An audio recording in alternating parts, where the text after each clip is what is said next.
my gamers.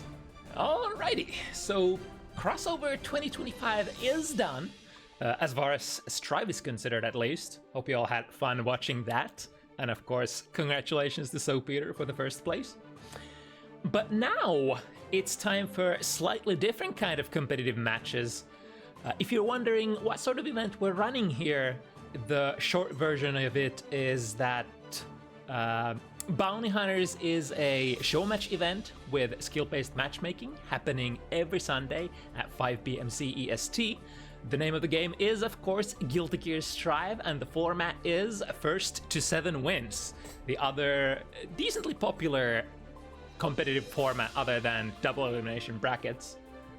I mean, the competitive landscape is quite saturated with the double eliminations nowadays, so looking for more TOs to host this, so maybe I get to play FT7s one day as well. Fingers crossed. But yeah, for the next 3 hours, I'm your usual host QK, and now since the time is tick-tock ticking, let's check out what's on the menu for tonight. So we got a lot of Finns coming in, pretty much en masse tonight. We've got 2 Finland versus Finland mirror matches, first of which is in our first slot today, Annatonio versus ULTINEET. A very interesting match. You have, of course, I think this might be the first time that Annatonio is not the underdog in his Bounty Hunters matches. Annatonio has been playing against a lot of high-profile matches indeed, has taken on a lot of challenge matches, but that doesn't mean this one is going to be any easier. Of course, ULTINEET is very surprising player, let's put it like this, has that gene of being a legend killer in a way. ULTINEET has slayed many players here and there, depending on the event, who are usually considered the favorites to win, so you should never count her out here. The other high-profile Finn versus Finn match is going to be in the slot number 6. This is somewhat of a lore matchup. We got Tikivik versus Maunuri Kai. Lore matchup in a lot of different ways, of course, in terms of Guilty Gear lore, but also Finnish fighting game community lore as well. These two are, as far as I've understood, a little bit of, what's the word I'm looking for? the thing that you want to have if you play fighting games. Rivals. Definitely a little bit of, like, that kind of feeling. You never want to lose against that guy, and beating that match against your rival means, like, at least 3 or 4 times more than just a regular casual match or a tournament match or what have you. And I'm not actually sure what there's probably some lore significance in the 1-3 that the tag that Maunuri has, but maybe if there are some lore specialists in the chat, they can let me know later. And then, of course, we have another potential banger high-level match in the last slot as well. We got TwenKnee making a comeback for the first time in a while, going up against Dr. Sweg Potemkin in a match that is probably where Sweg is probably the underdog. TwenKnee is known to be fairly competent of a player. It's going to be also super interesting matchup-wise. 2 characters that introduce a lot of RPS in a lot of places. Our other matchups tonight, of course, very interesting too. We have a lot of... Actually, we don't have too many players who are on a regular basis. Maybe Violet and Scarlet in the matchup slot number 4 have been showing up pretty consistently recently. And I guess BlackRaven as well. And I guess to a certain extent Swag, but other players, most of the rest of the players in the roster, very seldom. Like, usually when you see these players, it's gonna be a real big treat that you should sort of savor slowly, delicately. Keep your eyes peeled. They're making their debuts tonight are gonna be in the matchup slot number 2. Wait, actually, no. Ayre is isn't this Uther with a slightly different nickname? Am I getting mixed up here? I'm not 100% sure if Ayre is the person I'm thinking about, but even so. What's up? And my wife came into the room. Then we got Gizmo making their first time showing on Bounty Hunters. Also Slymo, both and a lot of unikar matches as well. 2, in fact, considering this is a rather new DLC character. Always fun to see new users, especially during the period where you're still waiting sort of your first balance patch changes, where the DLC characters usually receive a decent amount of quality of life. So cool to see players still picking up the new DLC, trying it out, and perhaps even committing to it. It's gonna be usually a pretty decent investment when the patch finally comes and you get put on sort of the same playing field as the rest of them. Although unikar arguably is one of the more lucky DLC characters, was pretty much released in a decent state already, so doesn't necessarily need too much to be able to hang out with the rest of them.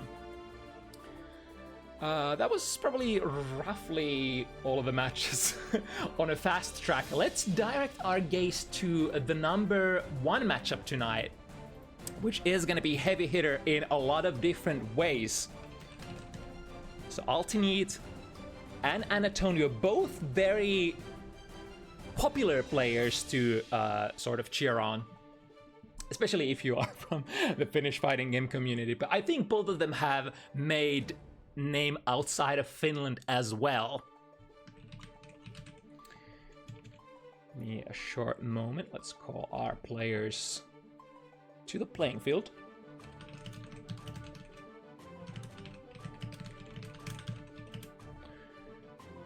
Let's get our ID for the evening as well. Here we go.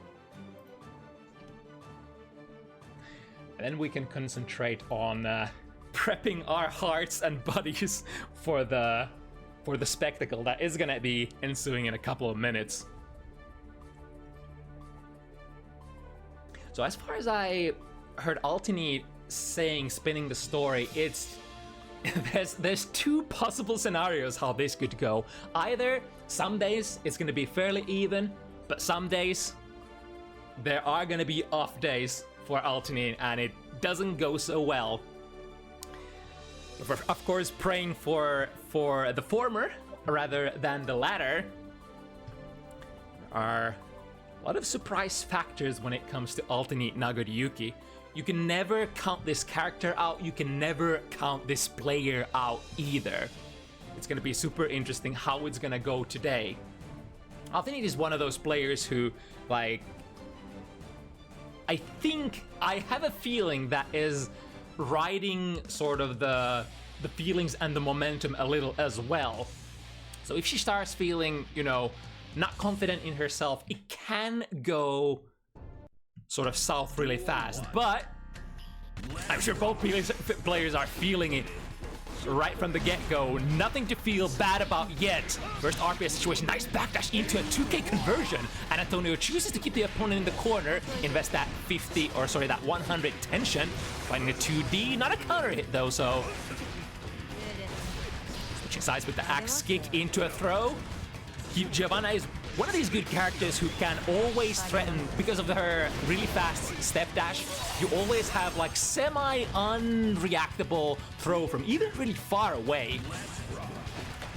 But that sort of forces her into a certain type of character archetype where you are married to the strike throw. So you also have to live with the consequences that come with the strike throw identity. Ooh, that was that Beyblade from really far away, catching the opponent, pacing back and forth. That One of the best features of that Beyblade is that it reaches really far, it reaches really fast, and it's a low. So it kind of forces your opponent to stop playing footsies in a way. The whiff punish attempt there with the BRC, not quite getting the hit initially, but in the follow-up situations, Annatonio cashing out. Very low plus, so not down just yet. All resources in the tank, though. He's probably trying to go for a reversal super or something of the same kind here. Annatonio's standard jump in at the wall break is gonna take it for the first game. I'm actually not sure if Giovanna has a 9-frame safe jump. It's usually like the biggest thing that everybody's hoping for. Can you safe jump 9 framers? Very standard round start backwards Fukyo into Beyblade. And the massive range 2S, oh sorry, the range stays the same, but on high blood, that 2S becomes just a little bit faster. The conversion here shouldn't burn out just yet. There were a couple of heavy buttons in that combo. Oh, never mind, the blood pop will actually come out. Is that going to be punished as well? Yes, indeed. With the forward tech, gets into the position. But the burst from ULTINEET, now pushed into the corner again. That should be plenty enough blood available to make that hit confirm work.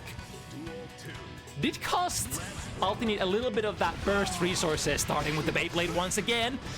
It's always at the start of the situation. Ooh, a nice frame trap into a far slash. Getting a little combo here, resetting into +2, but very hard to challenge, especially from these infighters like Giovanna. Wire C finds its mark, so it's my turn. Nice check there on the forward Fukyo. One of the most important things. Oh, nice whip punish as well. Putting ULTINEET back in the corner on a really high blot, so one good confirm here would be it. No more guard crush for the drill kick, but still plus as heck through the wall. Still, even with the blood level 3, survives the hit. But I guess the biggest downside is that rather ULTINEET didn't have a lot of tension to spend there to make the comeback. Usually especially when you're in a high blood scenario, you want to have a little bit of tension to compensate. Nice whiff punish attempt here. The blood burn forces the issue. Ooh, look at that max range 2D, and that's a counter hit. Whenever that button rings as a counter, this is what happens. Look at ULTINEET's health bar. One of the bigger starters that you can have for this character, unless you go for straight up like close slash with risk build on the opponent. Bounce forward, starting with the 2K, the stagger pressure. We have a lot of, ooh, the challenge there with the 6P puts momentarily an end to Annatonio's advance, but no cancel, and we know those 6Ps tend to be rather minus on block, so if there is no follow through, and if your opponent is awake, they can try to snatch their turn back. Is one of those tough hit confirm kind of situations, especially if the special move that you're trying to hit confirm your 6P into is not good on block. Of course, Nagoriyuki special moves tend to be fairly good, but oh, wait, the 2D, the timing on the 2D actually beats the backwards Fukyo Beyblade. Geo 2D beating Beyblade, that's huge. I bet that requires a very specific timing though. Good 6P, small combo in the corner, now potentially hunting for the last hit. ULTINEET spends a little bit of meter trying to steal that real estate back to play footsies with. Samurai Showdown is the name of the game, using the K normals here, understandably, against the speedster character of Kain. You never wanna miss your S or heavy buttons against the characters like this. Speaking of which, whipping a far slash and straight into the whip punish with the super. Annatonio didn't necessarily need that as well. I think just a normal jump, because that far slash from Nagoriyuki has such long recovery. Oh, with a big 5 heavy, another moneymaker button. Look at this. Can we get to the 50 meter? Just in the nick of time. Super. Oh, choosing to take it with a, even without a super, deals like 60% of ULTINEET's health in damage. Waiting for the burst. Oh, tried to bait, or rather tried to delay the burst as much as possible. There technically is no good choice here. Like, you would like to burst if you're just waiting, hitting the ground, not bursting. You're still gonna be put in like an OTG close slash kind of a situation where you still have to block the meaty. So not a lot of good options left there at that amount of life points. 3 quick ones from Annatonio. Now let's see if ULTINEET can somehow flip this situation around. Annatonio has been fast and relentless. Playstyle very familiar to Giovanna. There it is again, the perfectly placed 2D. But now ULTINEET finding a little bit of success with that far slash. Those big long-range buttons are... Ooh, the second hit of the DP still catches Annatonio. Thought that was a whiff. But you always got to be careful with that DP. There could or... There might or might not be a follow-up. Let's put it like that. Ooh, catching him in the air, and that's gonna be plus. Even though usually that 6 heavy -2 for Nagoriyuki on block, connecting it on an airborne opponent puts you in a rather decent situation. There is the DP once again. Good trade for the 5B. Into the boss frame city from the enhanced spiral arrow, and this should be a wall break. Yeah, builds 50 meter just in the nick of time, equalizing the situation, or rather taking a lead here. Now the resources are not... Oh, wait for the YRC! That was a big play. I was about to say the resources are not equal for ULTINEET. Is gonna start that pressure situation, 50 in the tank, but Annatonio was ready to wait that only universal option that ULTINEET could have played. I mean, there was also a deflect shield option, but that's really hard to justify when you're just about to go down, because that resources transfers between the rounds. Okay. Ooh, what a challenge there, able to get out of the corner. Especially since Annatonio's risk was starting to get ramped up a little. Is the 2D gonna come out? Annatonio has been really patient with the spacing, and when the whiffs are not coming out of Nagoriyuki, then inching yourself. Ooh, wait, hold that thought. We get a big wall break here. The only downside is we don't have the meter to play with it. However, ULTINEET picks the right option there against the soft knockdown wall break. Immediate drift forward blue RC, you have to be pressing one of your faster buttons, usually like K buttons, 2K, 5K. You gotta put a hitbox out there. Otherwise, your opponent is gonna slow down your move has to start before that blue RC flash. Otherwise, it's not gonna make it, and your opponent gets to like jab you and put you in a custom combo, even from really weak starters. We got the bite. Ooh, more coming in a strike throw city. And also completely fine burning the bot. There it is, the whiff DP on the first hit, but the second hit can be still may happen. Tap the 5D, no resources there. ULTINEET technically in a really good position, gets a nice up at a 2P in there and into the throw. Really utilizing the throws this time around. Basically saying, sir, please start fuzzy jumping or this will be your fate for the foreseeable future. Missing the 6P, it's a good whiff punish from Annatonio once again. Into the throw. Starting to accumulate those resources where... Ooh, actually baiting ULTINEET into the throw with as well. Didn't go quite like we usually see in the movies. So now ULTINEET is going to be out with the jump in. This looks good. Annatonio still a little far off from the 50 tension. Just instant air dash over. No big conversions. Would ULTINEET commit the burst here? No, being really patient and taking it basically the safest possible way. Take the burst into the next round and go from there. Try to rev up that too heavy anti-air. It is very slow. Nice catch there on the landing. No follow-up after the clone though, but also not a huge amount of blood spent. So we have blood burners open if ULTINEET manages to get out of this corner situation. It is looking tough. Very heavy defensive modifier, only level 1 blood. Still gets to make plays. Tries to go for the throw, however the flip kick is inherently airborne and does not give a damn. A move that is usually like not the greatest on block, but it is kind of hard to deal with. You can use it as like a makeshift shimmy. You can use it to catch the opponent off guard if they're not waiting for it, blocking the wrong way. A lot of different stuff that you can do with that. And of course you can combine it with the use of RC, in which case they would kind of have to go like something like air throw to catch you in order to prevent the resource burn. Again, I think that was the startup of 6P there for Nago. but a little late on the anti-air. A couple of frames is what could make the difference. The delay there on the up dog into a big counter hit and a cash out. This is gonna be close. Is it a kill? Not quite. Couple of hit points left, and most importantly, oh, there we go, on block. Is that it? Is that always a punish at that range? I'm not sure, but another really great 5P check on the forward Fukyo. Layer 1 options, you should not let that forward Fukyo go through, but at the same time, it's not the easiest decision in the world either, because that forward Fukyo might actually be a back Fukyo instead, and you might get spacing trapped for your troubles. Cashing out with a super. And 50 burst in the tank as well for that orange wild assault potentially to extend the pressure. However, Annatonio doesn't quite get into the proper positive bonus loop here, but was vigilant, saw the burst, or rather the blood pop, and moves on with even more of a lead here, 5-1.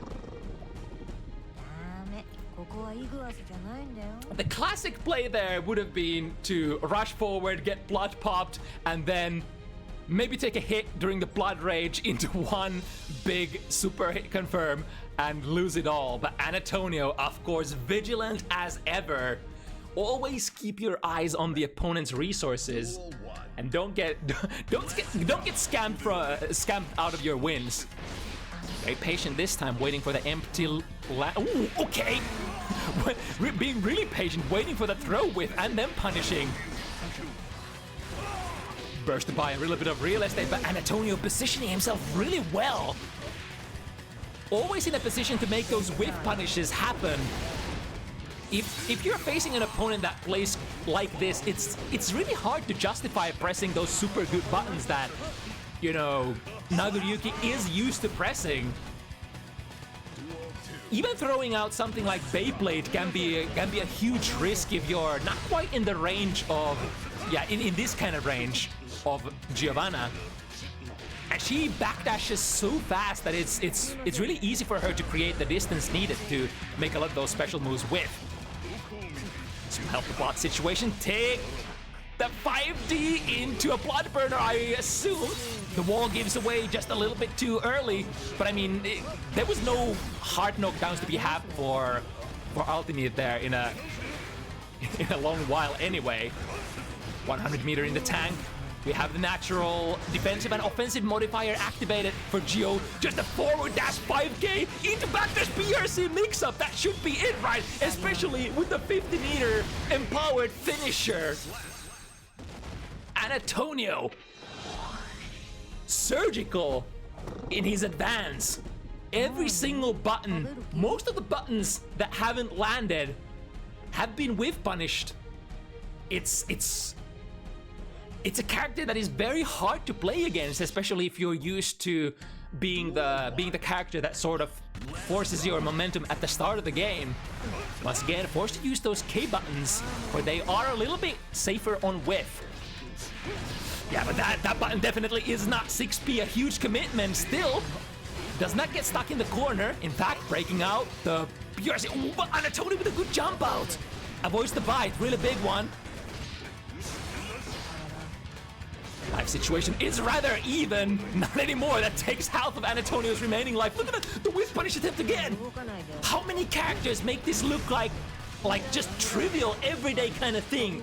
Step out of the Beyblade range and then dash into a whiff punish. Annatonio makes it look so easy, but so does ULTINEET here. Samurai Mix is locked in, and no matter how good you are, you will have to guess multiple times in that situation, especially since ULTINEET has so much blood available still to play those high-lows. With 2P anti-air attempt here, time for a big close slash. I think that's the first big close slash counter hit of the set. Annatonio finds another moneymaker. But still not in the set point position. ULTINEET can still lose one round before it's absolute go time. But of course, much prefer to take the round here. A flip kick that would be, oh, just patience here. Maybe waiting for a YRC once again. Tap it. Annatonio not close to the burst just yet. there is a chance that one big normal, maybe even one 5 heavy, RS6P! The burst comes out just in the nick of time. Is this gonna whip? No, it's gonna put Annatonio in a plus frame situation and then reversing it with a YRC. Last resources, everything has been spent, and again, the Beyblade with punish. To get to Annatonio, you would probably have to spend a little bit of extra blood and just use the forward Fukio before that. It's a little hard to sort of gauge, especially at that range where like a couple of backsteps can suddenly be the pixel-making difference and take you out of the Beyblade range.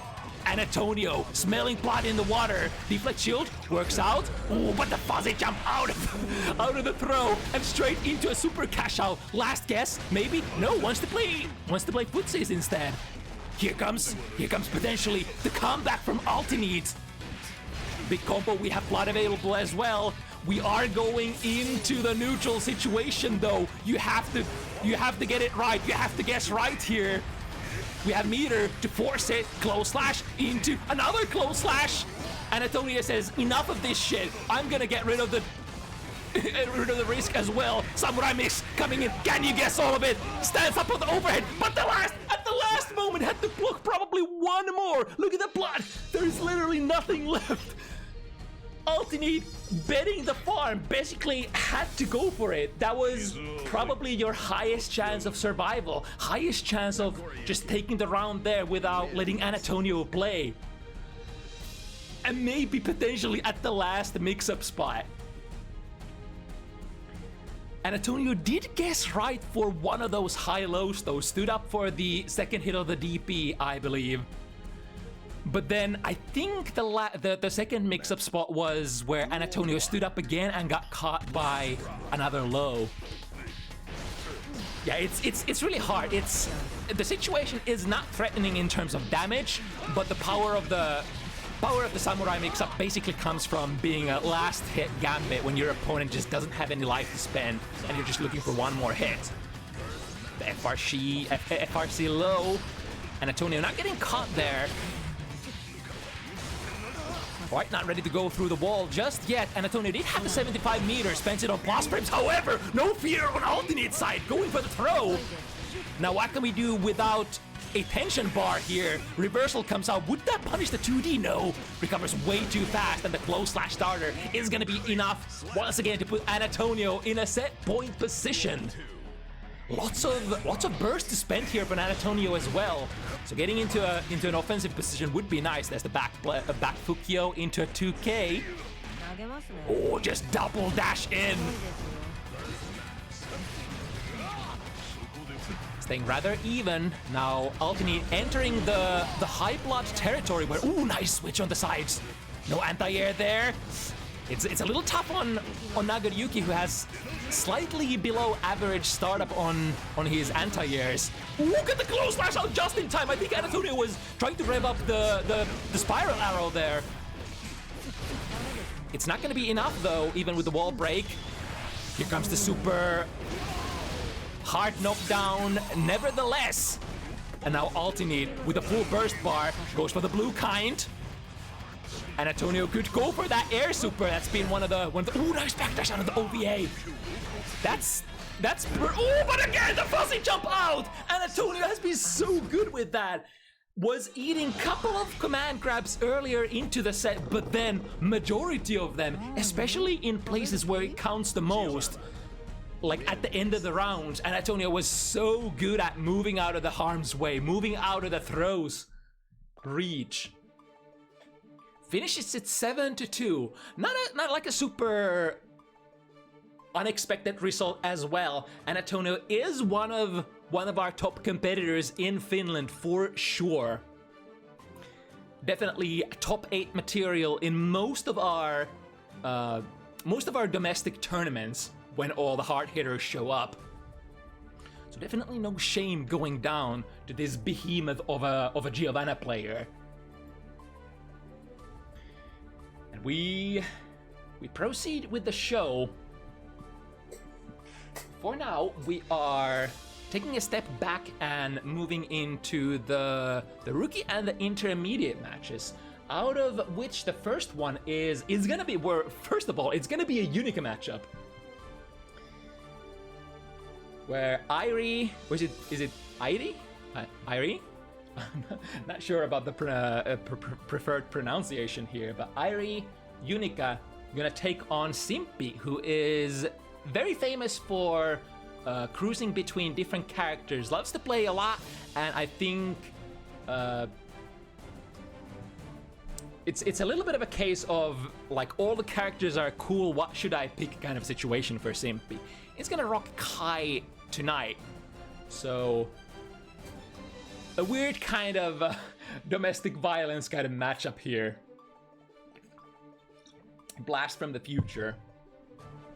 Two fireball characters, although the way that these characters do the fireballing is very slight deviation, very profound significance for how the neutral is played. For Unika's fireball is a beam kind of fireball. That essentially makes Unika just completely unzonable in a way. Because no matter where you are on the screen, she could take the beam out on a moment's notice and just say no. It is an instant hitbox, as, you know, as beam special moves tend to be. Of course, the downside is that you are committing into an extremely high recovery fireball. So if the opponent happens to be in the air, your fate is probably sealed. But the same goes for most fireball functions in the game. If you jump over Kai's fireball as well, there's a decent chance that you're gonna be punished as well, as long as you're making it as a read and not as a reaction.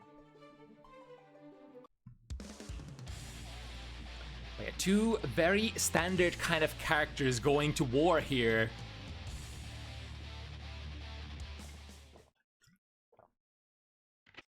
Mankind knew that they cannot change society, so instead of reflecting on themselves, they blame the beasts.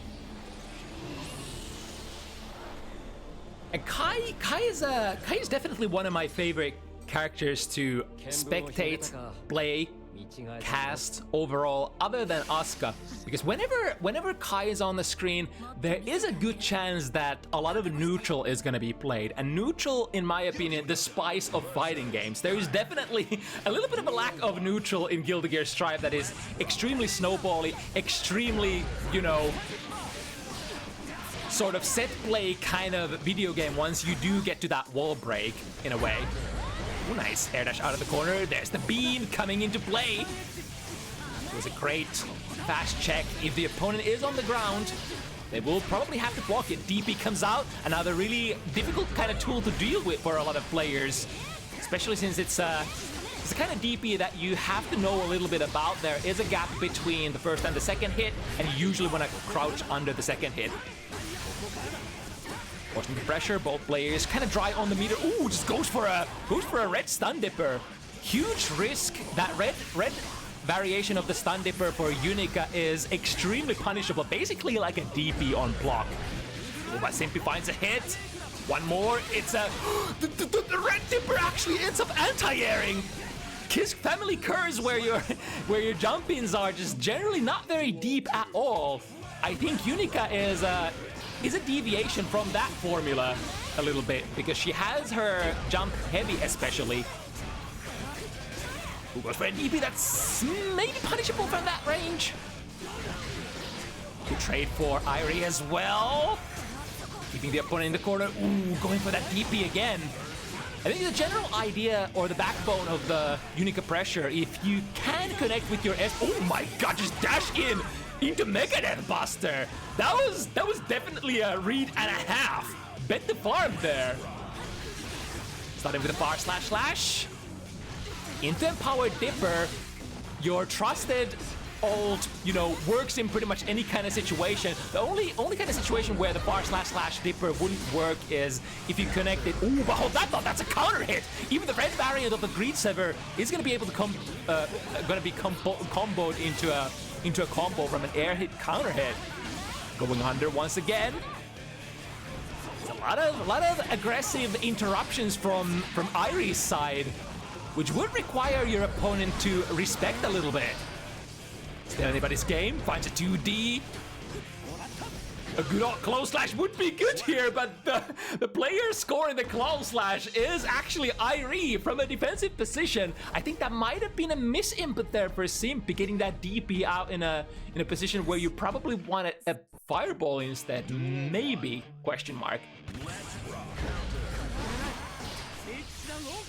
Could go under or could just power through the beam. The beam is really flexible. You can also do that, I think, on reaction to the heavy fireball, because it takes, oh, but that time we get a 5 heavy counter hit here. One of the premium buttons drops the combo, doubles it up. The damage is done. A lot of Simppi's life gone. Is that gonna be a punish? Misses the true punish, but gets a punish on the backdash instead. We definitely take those. Into minus frames. Because of the distance, Ayre goes for a throw. You do have to electrify your opponent if you... Oh, but there's the downside! The downside of the unikar too heavy is that it's very prone to whiffing, and if you whiff it in front of your opponent, extremely punishable, even on reaction. Unikar kind of has a lot of stuff like that, where you have to mind the sort of spacing of your buttons, try to keep your strings as low as, or like as short as possible, and try to pay attention when your opponent is FDing. Just all the basic things that Shotos and pretty much all characters in Guilty Gear Strive have to pay attention to. Nice side switch. Ooh, and it was plus there still. Now the opponent is electrified, still getting hit by the tail end of that red dipper. Ooh, missing the blue variant here. So punish coming in from Simppi. Ooh, slowing down the opponent, so getting to press more buttons. Was not in a spacing where the instant air dash would have reached if you are in complete full screen situation. Ooh, and another thing that the initial hitbox of the beam can hit relatively far away. So if you sort of press buttons immediately out of your instant air dash when you're trying to punish the beam, for example, you're a little prone to getting hit by the initial hitbox of the fireball or the beam. Yeah, burst here immediately. That was a... Oh, again, look at that! Powering through the heavy fireball. It's basically like, it doesn't care about durability at all because it is an instant full screen hitbox. It reaches your opponent just like that.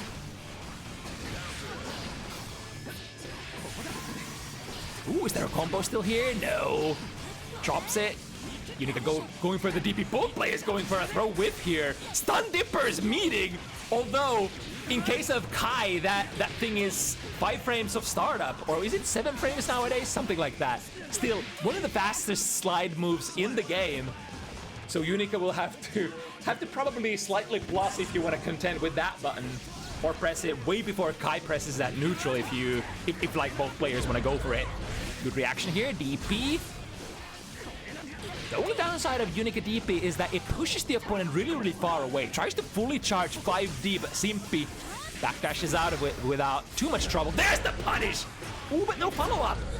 And in the follow-up situation, the DP comes out and powers a beam.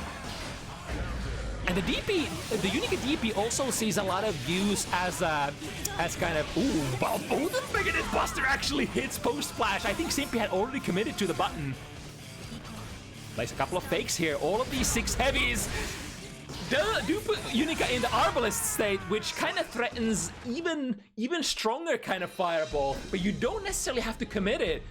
How the 6 heavy works for Unikar is that you enter the Arbalest state for a couple of frames after the startup of 6 heavy, and you have a small window to go for one of your special moves or your super if you want to. So if you, for example, enter 6 heavy, you see the opponent jump at you, you could potentially go for a DP.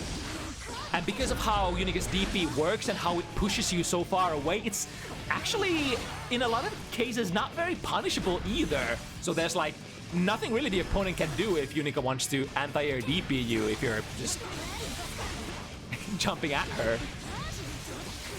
The nice routing. Can we get the wall break? Not quite, but the damage is already done, and Ayre is in a big life advantage here. The instant air dash over, though. Here comes the DP again. Gotta be ever careful with that. I think so far Ayre has ran that DP completely unpunished so far. Great hit here. Spending the OBA. Putting the opponent in the corner. Can we get the punish? The Fire Slash doesn't quite reach far enough. And once again, the DP responds. Do the flip kick. And my baby girl, 5 heavy anti-air. One of the best rewarding anti-airs in the game. We go into the dragon install. Can we utilize it to its best extent? Nice back jump into a punish. And now, nice bait. Did have a 100 meters, so can make the reversal super safe here. Ooh, that's gonna side switch. Last minute burst. Simppi has only 1 hit point and a dream, and the air fireballs preventing the opponent from closing in. Another tool that is very different from what you're usually facing in Guilty Gear. I guess the air fireballs for Unika are kind of similar to Kai's, with the differentiating factor is that you're actually throwing 2, and especially the second fireball tends to sort of limit your mobility quite a bit. So you would, instead of advancing on Unika on the ground, you would have to horizontally advance on her in the air if you want to sort of counterplay the air fireballs. It's a really good tool for Unika for sort of preventing the opponent from coming in and just being all around annoying. There's the DP as an anti-air. Ooh, no follow-up there. No combo into the Dipper. We go Dipper here though, and that's gonna be a big knockdown. Can also RC for very decent amount of BMB damage. I believe the full combo usually does like around 200 damage, which is kind of standard for characters of this kind. Well, I think I saw a throw, so the RTL is gonna win here and put Ayre in the corner. Looking for one more hit. Gold burst. There's a lot of resources being spent here. And Megadeth Buster, no care in the world. That was a commitment and a half, because I think Ayre didn't have the 100 meter there, so would have had to live with the consequences of that commitment. Sandipper, I think, can be punishable at that range. Ayre breaking out of the corner and then getting jailed back in there, making sure that we continue the pressure after the flip kick. The DP a little late on the punish.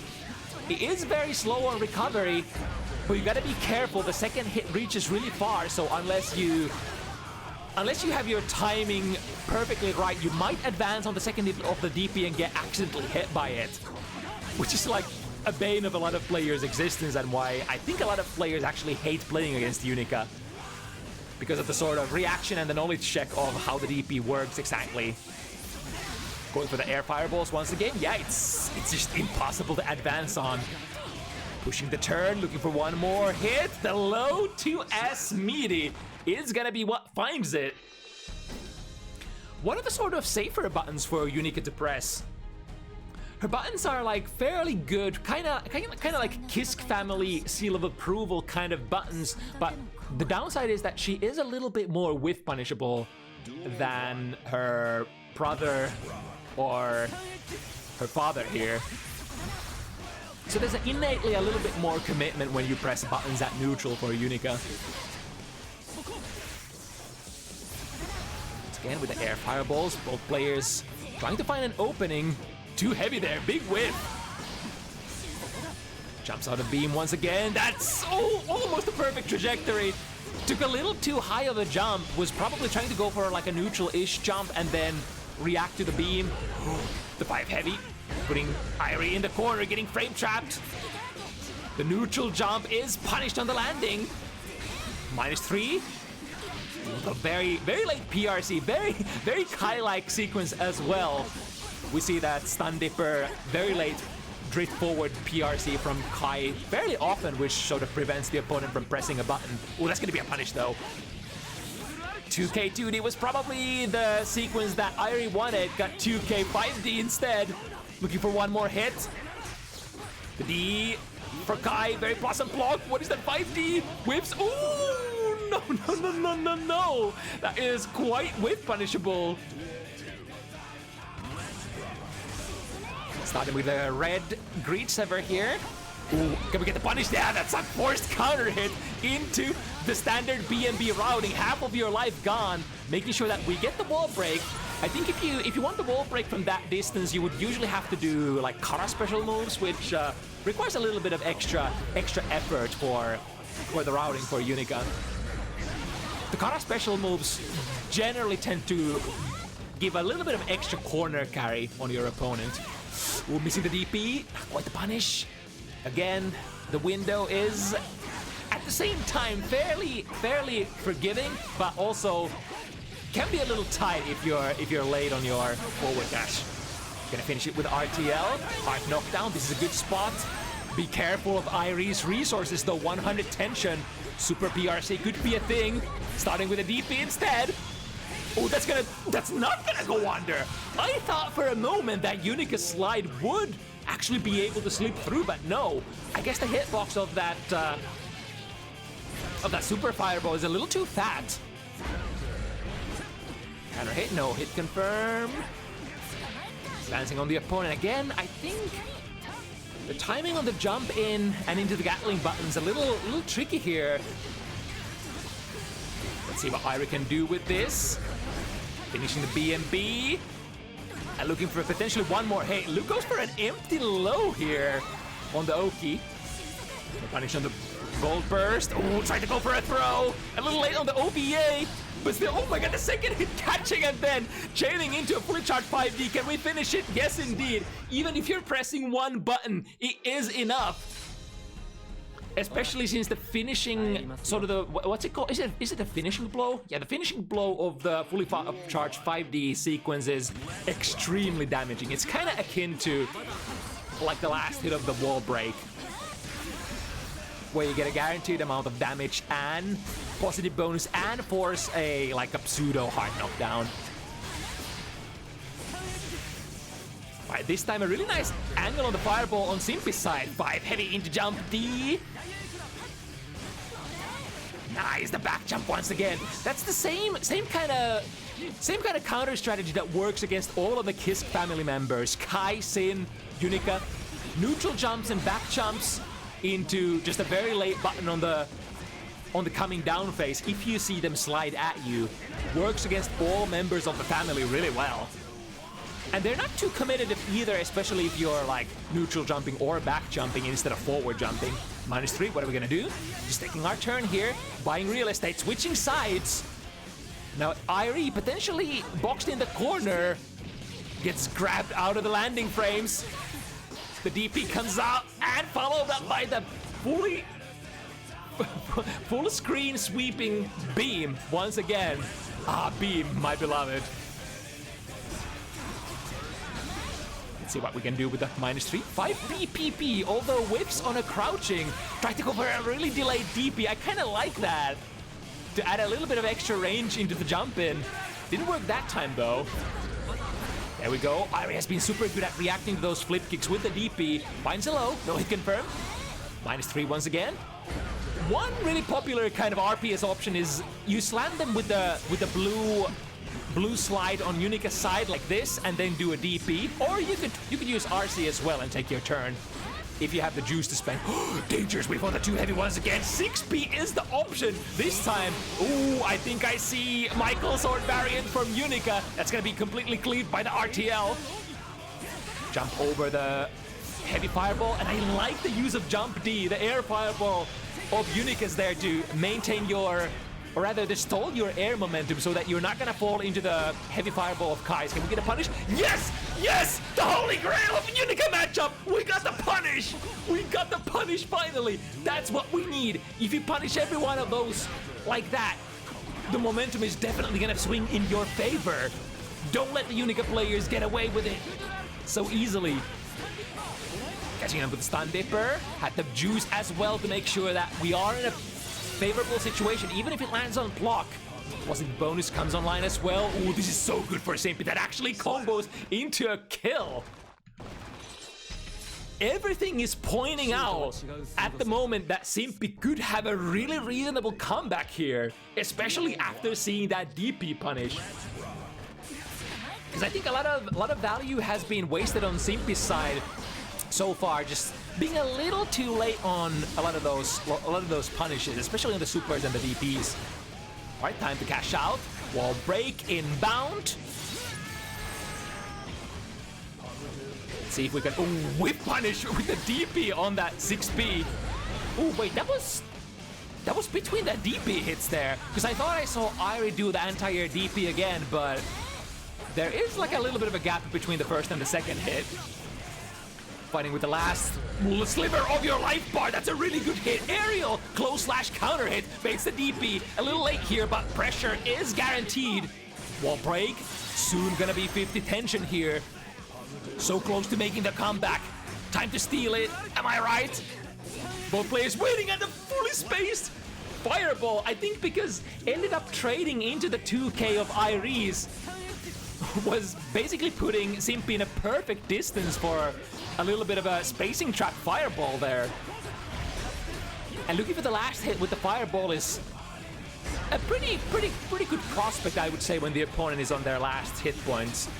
-3, what are we doing? Gonna RC and go for the overhead. Keep up playing the high lows. Oh, missing it. Or perhaps that might have not been too early, but was hitting the startup invulnerability of RTL, or was rather whipping into it. 5D anti-air. That's plus.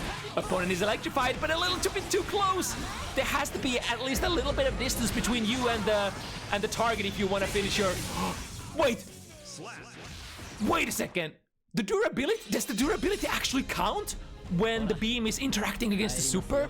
Because that beam certainly didn't go through. Wait a minute. I thought it just manifests immediately regardless of the situation, but it looks like this. It kind of looked like this. It just didn't pass through the super this time, because there is no invo frames on that super fireball for Kai.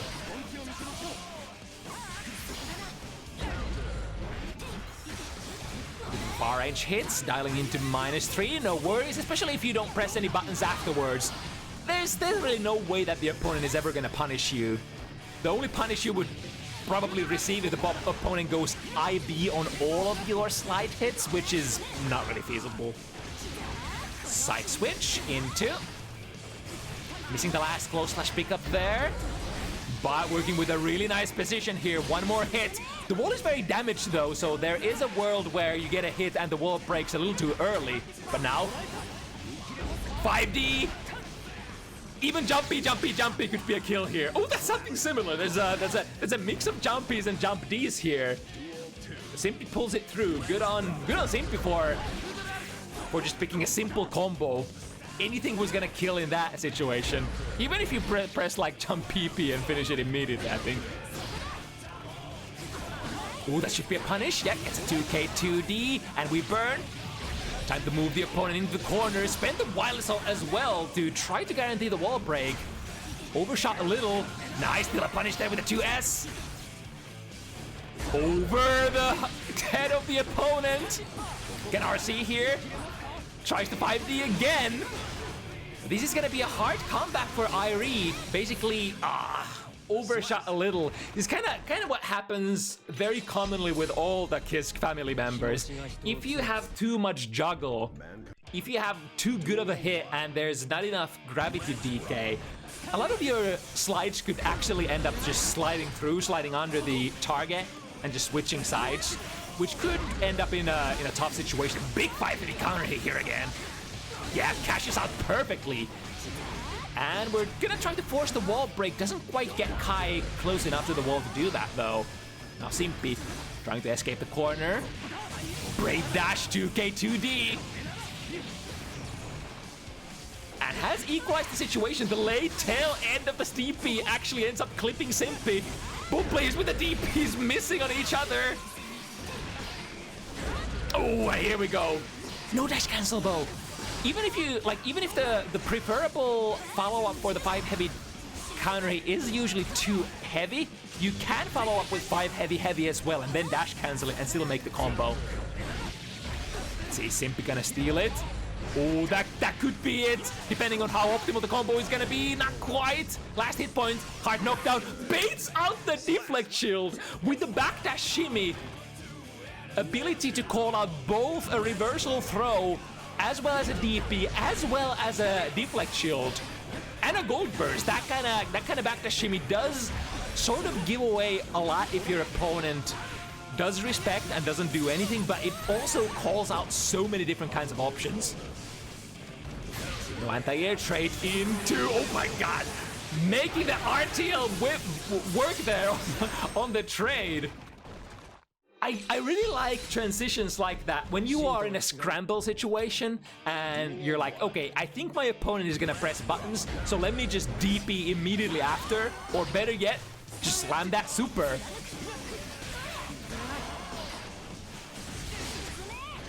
The red Greed Sever, a lot of anti-air properties. Not the greatest on normal hits. Also, only puts you at +5, I think, if you hit a grounded opponent. So one of the weakest enders that unikar could have for her combos. -3 again. Ooh, that was almost.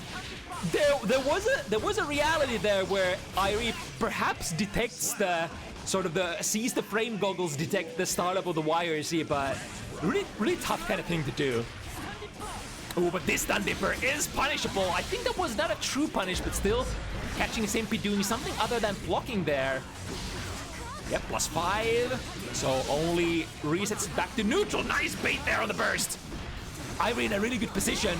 -3. What happens? 2K. There was a delay between the buttons. And here's the scramble again. The RTL comes out. Because of course, the natural reaction is to mash more buttons. That was a really great dash there. One of the few cases where you could dash under the air fireballs. Here comes the reversal super from Ayre. Megadeth, Buster, and still alive. It was really close for comfort there. Simppi was looking like they are gonna steal it completely, but Ayre not ready to go out just yet. Electricity is applied, the very late DP there. I think that DP actually landed on the landing recovery.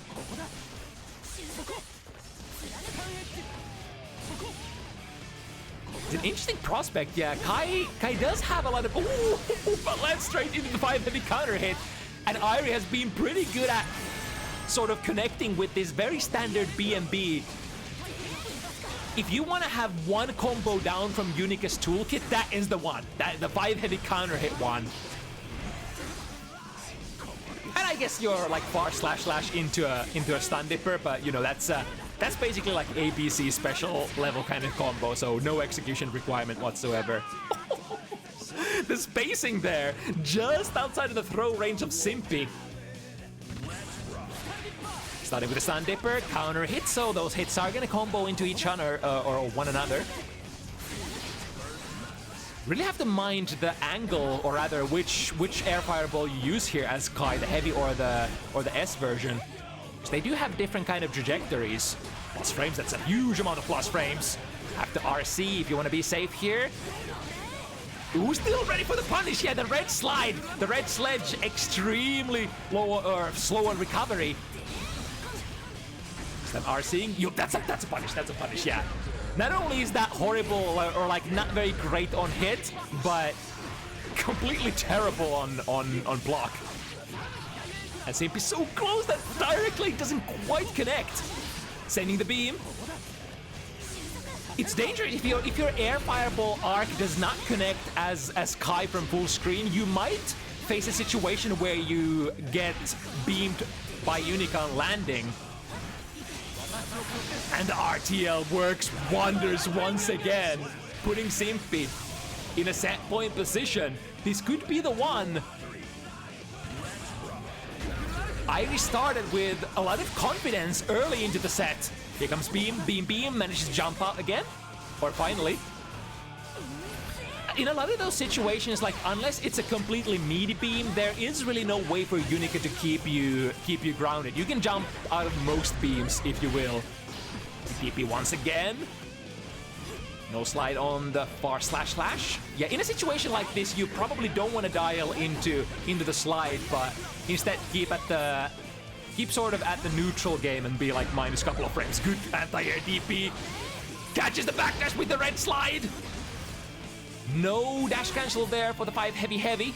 Generally produces a lot of plus frames if you dash cancel it. Ooh, no cash on the 2 heavy, that's very punishable. Good on Simppi for recognizing that. Beam. Gonna throw a beam against that super. Ooh, that's a counter hit, so have to RC. That would have gone into a killing combo for sure. And another really great DP reaction. I'm pretty sure those are on reaction because Ayre is looking for them so consistently. And the red slide, the big commitment. Go big or go home kind of a move. If that is blocked, that is minus glow / starter and your life is forfeit. But that's the spice of fighting games. You could think about stuff like, what if they block it? But then again, what if they don't? You could steal the round, you could go under all possible things that Kai could send at you, minus his own stun dipper. Okay, back to neutral from those air fireballs. -3. Ooh, I think this time Ayre tried to press something, so got caught there on the minus frames. Ooh, that's a miss input for sure. Nice catch there on the far / anti-air. Players trying to be sneaky. Here's the first clean connection here. Can't get the wall here. Ooh, tried to go for a meaty red overhead. Can we get a punish? Yes, indeed. Throw is something for sure. Makes a connection on the backdash, far / slide. And combining endless barrage of those high lows. Even though the red fireball, the red overhead, not the best on hit like we've discussed earlier, it's still, like, you can still get +5, so it's still technically your turn. And if you keep that up in the corner, that's certainly pressure. Got low. Now Ayre is on set point instead of Simppi. It's been a seesaw ride kind of a game. Ayre starting with the advantage. Nice! Oh no, the 2D! The 2D doesn't actually connect there. Too far away. Super fireball. Stop throwing those beams, please. Missy. And is that gonna be enough? RC here, I'm not sure if that would have connected. Maybe not, and that's why Simppi went for the PRC. Ooh, but too close again. Unless the counter hit happens, those hits are not gonna combo into one another. The eternal curse of Kai Kisk. Making the DP with. Ooh, that's a counter hit. We could go into all sorts of good conversions here. This is the last one. No take backsies after this. The winner of this set, or rather this round, goes home victorious. Oh, Mega Net Buster, he's gonna catch the backdash. But that equalizes the situation. Now we're looking for one more big hit. Both players swinging wide from half screen away. Ooh, that's a great jump in. Can we get a finish? Not quite. Here comes a good Oki situation for Ayre. Misses a button, or maybe that was a frame kill. Looking for one more. If the wall breaks, that's a kill. Can we finish it? No wall stick. Still anybody's game. Literally 1 hit point away, 1 fireball away, and they're throwing plasma. But that's what we were talking about. Do not goddamn whiff that air fireball. Simply getting punished by the beam on the landing recovery again. You have to send it in the right trajectory. Although, maybe in that spacing, maybe the fireballs actually don't have time to travel fast enough. I would have to lab that to see if that's actually like a true punish kind of situation if you throw a fireball there from a certain height. Nevertheless, Ayre taking it on a last pixel situation with a clutch red beam. That beam is so good. That beam is so unique as well, because like I think Unica's beam is like as close to a Street Fighter fireball that we can ever get to in a Guilty Gear game, because normal fireballs just aren't that threatening, because it's an anime air dasher, so you have a lot of different ways of evading and moving in the air. But the gap is sort of equalized by the fireball just being an instant. Something that we really haven't seen in Guilty Gear games very often since, like, I guess, like Justice's Michael Sword, which is, I think, is an instant fireball full screen to a certain extent.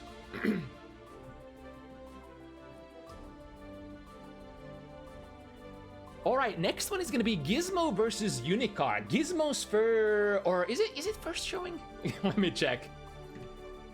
This is another one of those situations where I don't want to make a fool out of myself. No. We've seen Gizmo once. Yeah, we had that Gizmo versus Ifrit match earlier during this year. Mankind knew that they cannot change. But both of these players, fairly new-ish to bounty hunters. Both have had only so many showings so far. Heaven or hell. And if I'm not mistaken, in their debut match, unikar was playing, well, you guessed it, Unica. This time it's gonna go in with Sol, which is also very, like, one of my favorite characters. It's like Kai, Sol, Unica, Sin kind of characters. Characters that are very bound by the rules of neutral. But fundamentally very different characters you see on the screen at the moment. Sol trying to bridge the gap, get in, has a lot of different methods of mobilizing yourself. Not only do you have your standard movement options, but a lot of your special moves also move on different trajectories. Look at that! Able to use those special moves on the melee side to completely avoid that super. Into, oh, that's cute. Whipping, crossing sides, getting still I think that was a low meter there. Starting with a 6 heavy, that's a very fast button that's kind of hard to challenge. I think, is that faster than 9-framer? I'm pretty sure Milius / is a 9-framer. But what about Sol's 6 heavy?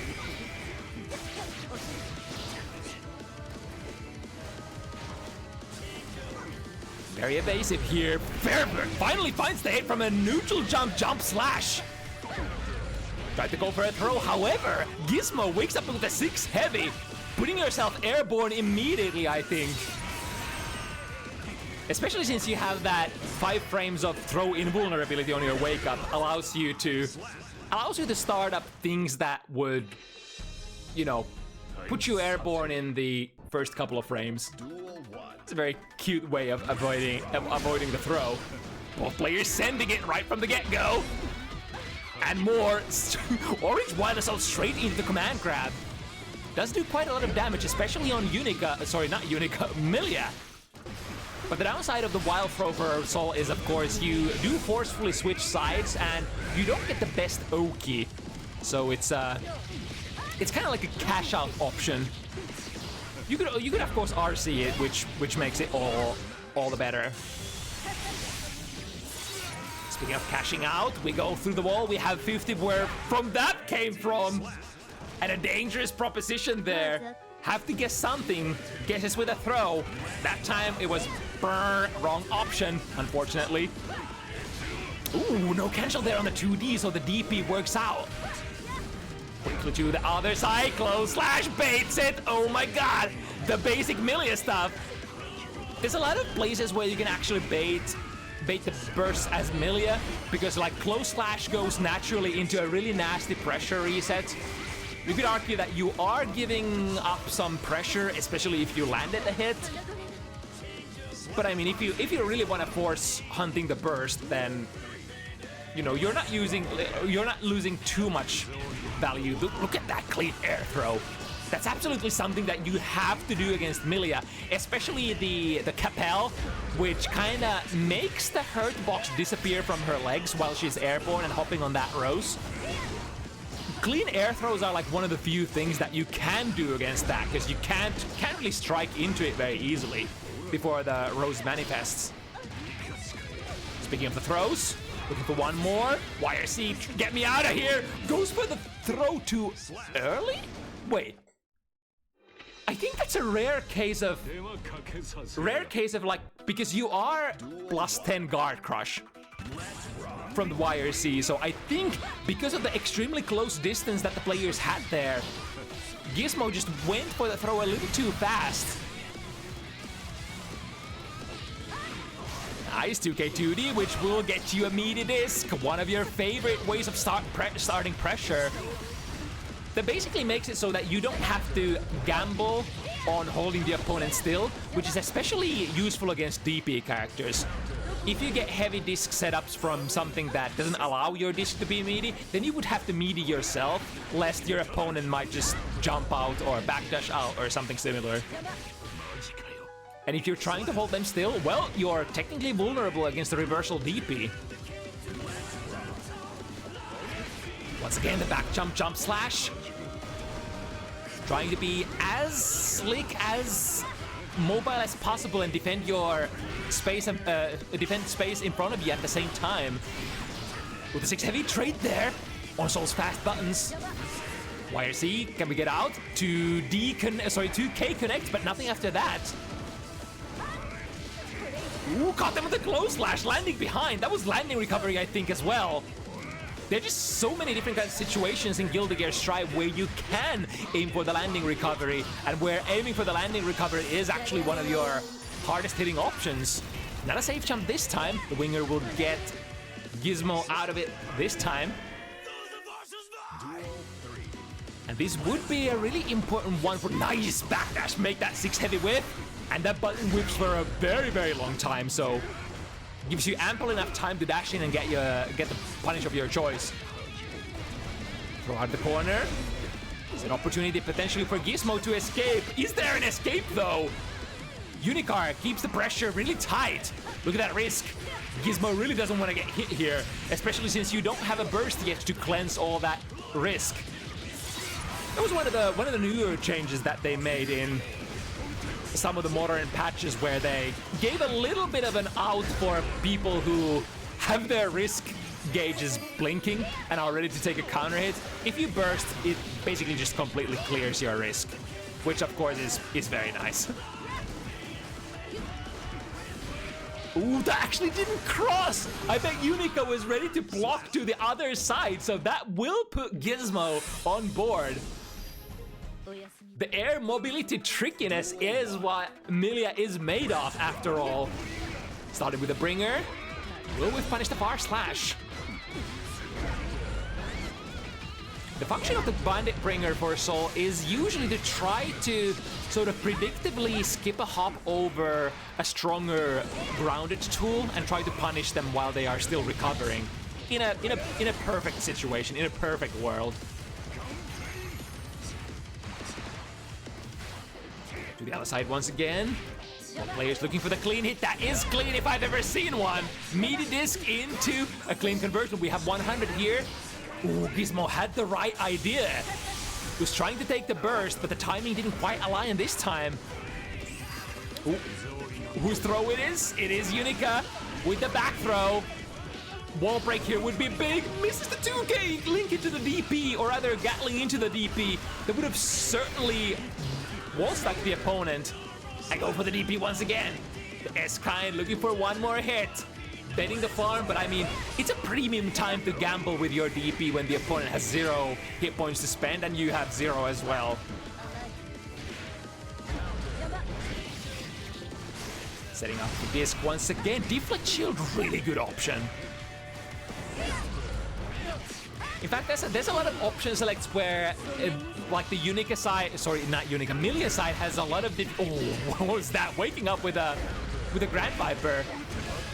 That's the difference between with a meaty disc and a non-meaty disc. I think that was the non-meaty disc this time. So Unika actually had time to input something on Wake Up. Almost a good one. Oh, that whipping a jump heavy in the air and then landing to the other side with the jump K. Classic Soul bad guy maneuvers. The jump K, hitting, having a cross-up hitbox as well. Waiting with Artemis. What's next? 2S finds its mark, but misses the conversion. Both players looking for that one hit. The one hit could be really, really damaging here for Unikar. There's still a lot of risk. Yep, I think that was a basically had to burst kind of a situation. Even a small amount of risk can empower your combo damage so much, especially if you have a clean starter. This will whiff though. How's the punish? Ooh, completely whiffs it. Just takes it easy and doesn't gamble getting hit by the tail end of the Tyrant Ray. From one side to another, I think this is another non-meaty disc. Oh, there we go. Gizmo evens it up 2 apiece. Duel 1. Let's rock. Ooh, the bandit still extends far enough to punish the... what's it called? Artemis.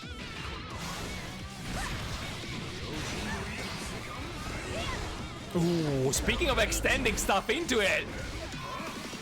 A bunch of flames and then takes the burst as well. Throw them out of the corner. The idea probably was, I think unikar was thinking that the wild throw would do enough damage this time around, but I mean, it still puts you in a really good position when you have basically only 1 hit point left on your opponent. Nice, DP's into the right direction. Potentially using an option select of some kind there. It is usually fairly advisable that you try to option select Milia's situations, especially those Okidis situation, if you can. If that shield works out for Gizmo. Trying to use orange violence off to bridge the gap here. Once again, DP into the right direction. Maybe guessing right on the side, or maybe, who knows? Once again, taking the lead, but for how long? Rounds can be super fast, especially when Mr. Bad Guy is on the podium. Ooh, can we get a whiff punish? Not quite. What's the best kind of situation if you can make one of the bandit bringers completely whiff instead of having to deal with it on block? Although the air version of the BB is usually punishable. Once again, jump K using the faster air buttons. Went for the throw a little too early and through the slowdown of the BRC, sees the ample opportunity to fire that close slash. This should be a rather simple finish, yeah. Just goes with the BMB, doesn't drop it. We never drop combos here, do we? Ooh, there we go. That's the speed importance of the round start. 6 heavy for Sol. Actually, let me check frame data. I want to know exactly how fast that is. Pretty sure it's like something like 10 frames, maybe. No, it's actually, wait, 15? No, it's 9 frames. 9 frames, okay. So it technically should trade with Milia's Far Slash. In which case, the solution is exactly the option that Gizmo used, 5K. Use a faster button. Oh. The curse of non-meaty disc. It still ends up in the favor of Gizmo there. Also, howdy raiders from Scatter stream. I completely missed that because I was so in the zone, but welcome. This is our 3rd matchup of the evening. Gizmo versus unikar. A lot more heavy hitters on the horizon after this clean air throw. There we go, that's what I'm talking about. Unless you have like very upwards oriented hitbox on one of your air-to-air moves, and I think Sol doesn't really necessarily have anything like that. In those kinds of situations, the air throw is probably going to be your best bet. Speaking of the throws, put them in the corner. Close slash counter hit was maybe waiting for a burst, but it was actually unikar who was the only player with the burst remaining. Cross up disc. Good break on the dash before touching the flames. There we go, jump K though. You could try to sort of contest her with the startup, or just being there first, like unikar was here with the jump slash. We trade with the jump K. Is it safe? Landing from the Artemis PRC. Now trying to mix it up. This could be really close to a kill, right? Yeah, it is actually gonna be kill there with the 2 heavy. Another really important round here for Gizmo in order to not make let unikar run away with too much of a lead. Oh. Ooh, straight into a punish on the landing recovery. Was that how the sequence should have gone down? Once again, OVA straight into the wild throw. That's been a situation, or rather a sequence that unikar likes quite a bit. To the other side, it's so fast unless you're ready to air throw immediately. Can we steal the corner? I'm not actually sure which side Gizmo landed on, but it certainly was not plus enough, and unikar once again stealing a throw there on the landing. A decent amount of corner carry, going with the non-meaty disc once again. DP out, burst out as well. Can we get a punish on that? Grand Viper, not quite. Close slash anti-air. This is big damage, especially since the wall hasn't been damaged too much. This will... No, never mind. That actually was not close enough. That was brilliant. Because usually Septem voices the super spinny disc that Gizmo used here can be followed up with normals. They basically said, okay, so we are at a distance where Septem voices is not going to break the wall. Therefore, I will get an opportunity to do some extra damage on the wall before sticking. That was actually a good idea, even though it didn't end up panning out perfectly. Jump heavy counter hit, trying to convert into the wild throw again. Not this time, says Gizmo.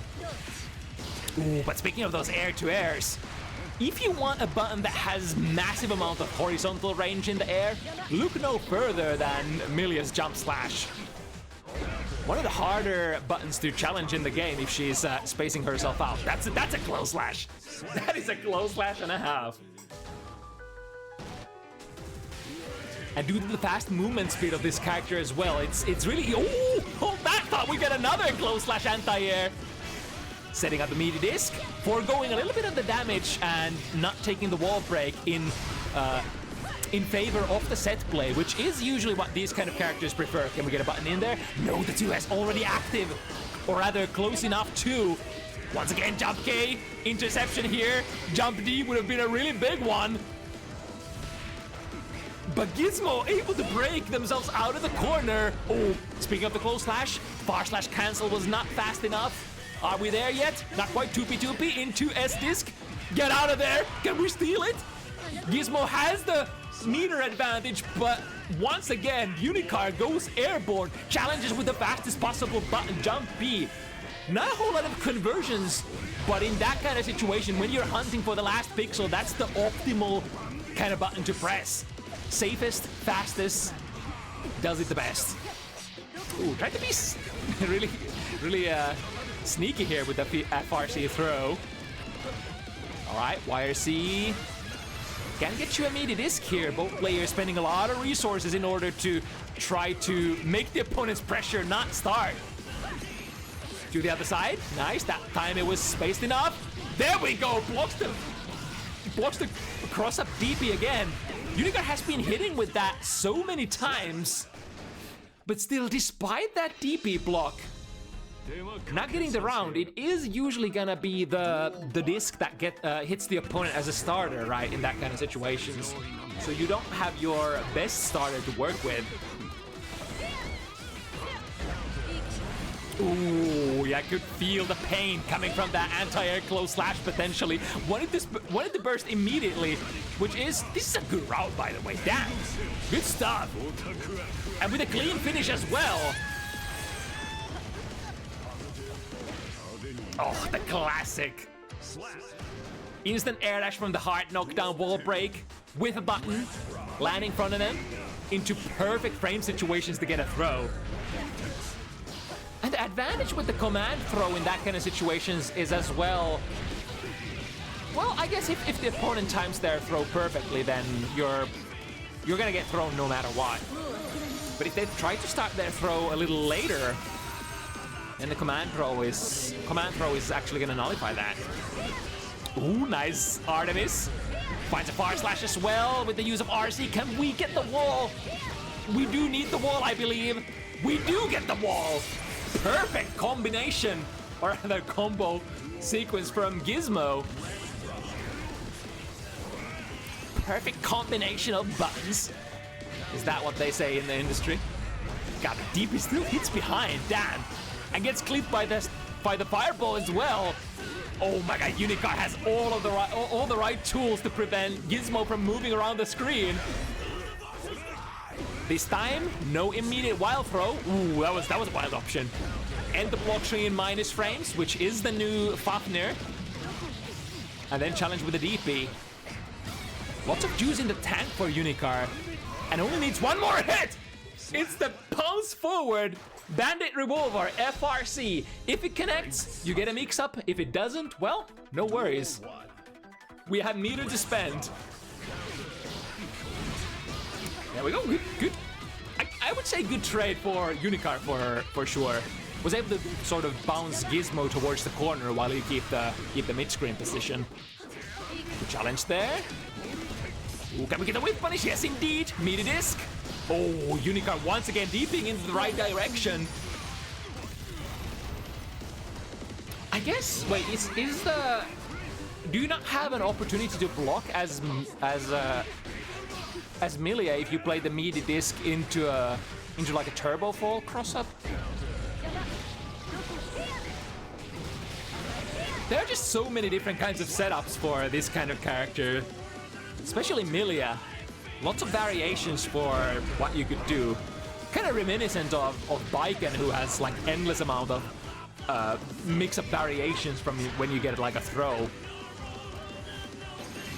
Ooh, that was cool. However, didn't manage to land into enough plus frames.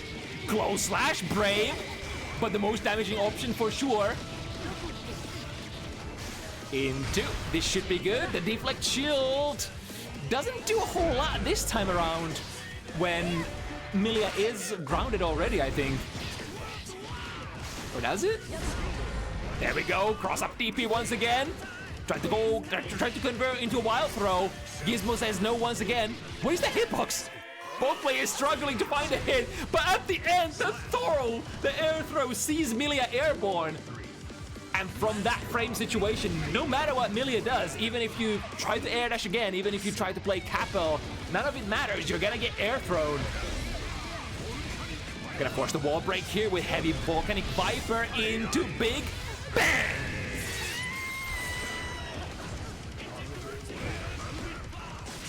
Ooh, tried to be sneaky here. I think he didn't quite have the meter for the FRC, which you usually go for. Immediate cancel into Septum Voices. This is a big combo.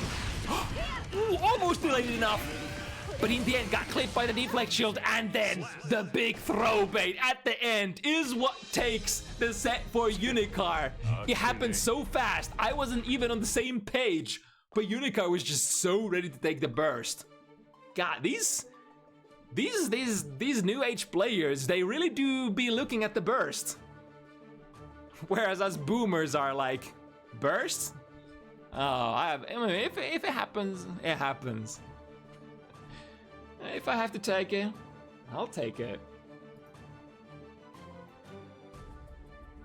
Alright, next up. Another interesting matchup. We got Dizzy, one of the DLC characters still in the DLC vortex, as we call in the industry, or as I call, I suppose.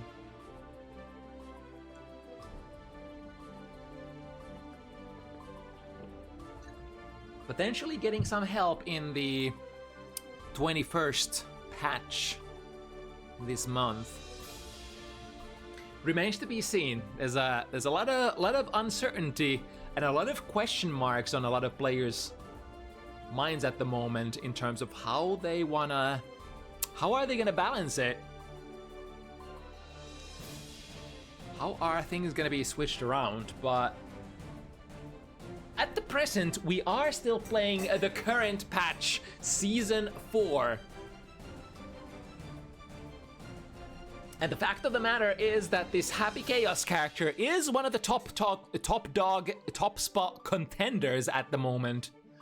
Whereas Dizzy, yeah, Dizzy has to deal with the current patch still. But let's see if that is gonna play into the outcome of this match. Generally, no matter what the characters, at lower skill levels, it's the better player is gonna win. It doesn't matter what characters you play. It's just purely about your time commitment, your, you know. I just realized I left my balcony door open. That's probably awkward for the passerbys. Anyway, back to the match. We got Violet on Happy Chaos and Scarlet on the Dizzy. The Ice Spike is definitely fast to come out, so if Happy Chaos tries to scumbag you with like a far-range curse throw or tries to take aim, stuff like that, you can try to catch him with a cleanly placed far-range Ice Spike. But of course, once you block anything from Happy Chaos, it's gonna be this. It's guaranteed reticle locked in on you. And generally in the modern day patches, Happy Chaos players love to go for the mix-ups and try to knock you down in order to balance their unique resources or juggle their unique resources, which are very finite in the modern patches. Realizes the Michael Sword was not a good idea that time. Tried to fix it with the use of PRC, but unfortunately no dice. A little bit too late. There we go. There's the Ice Spike. So that's going to be a rather unique advantage that even Happy Chaos has to respect to a certain extent. So it might possibly be that Happy Chaos doesn't really want to be at full screen range against Dizzy. You're probably like more interested in contending with the mid-range buttons, because Dizzy's buttons, let's face it, they're really whiff punishable and they're kind of clunky, which is one of the reasons why a lot of Dizzy players tend to use a lot of. Oh, nice! We got into the best case position where you had the ice floor on and then able to pressure with the chestnuts. Oh, what was that? The throw actually lands from really far looking distance. I spike, but then the retort at the end.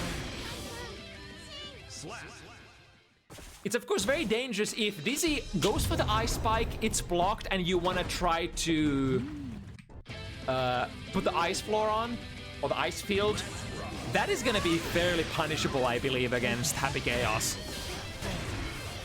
Because in those kind of situations, you can just take aim, and the ice field is not going to do really anything, and you can just shoot Dizzy. So most of the time, unless you hit with your Ice Spike, the ice field is not going to be a very good idea. Using the FRC momentum maintaining to plummet yourself out of the corner. There we go with the anti-air of choice, the 5K.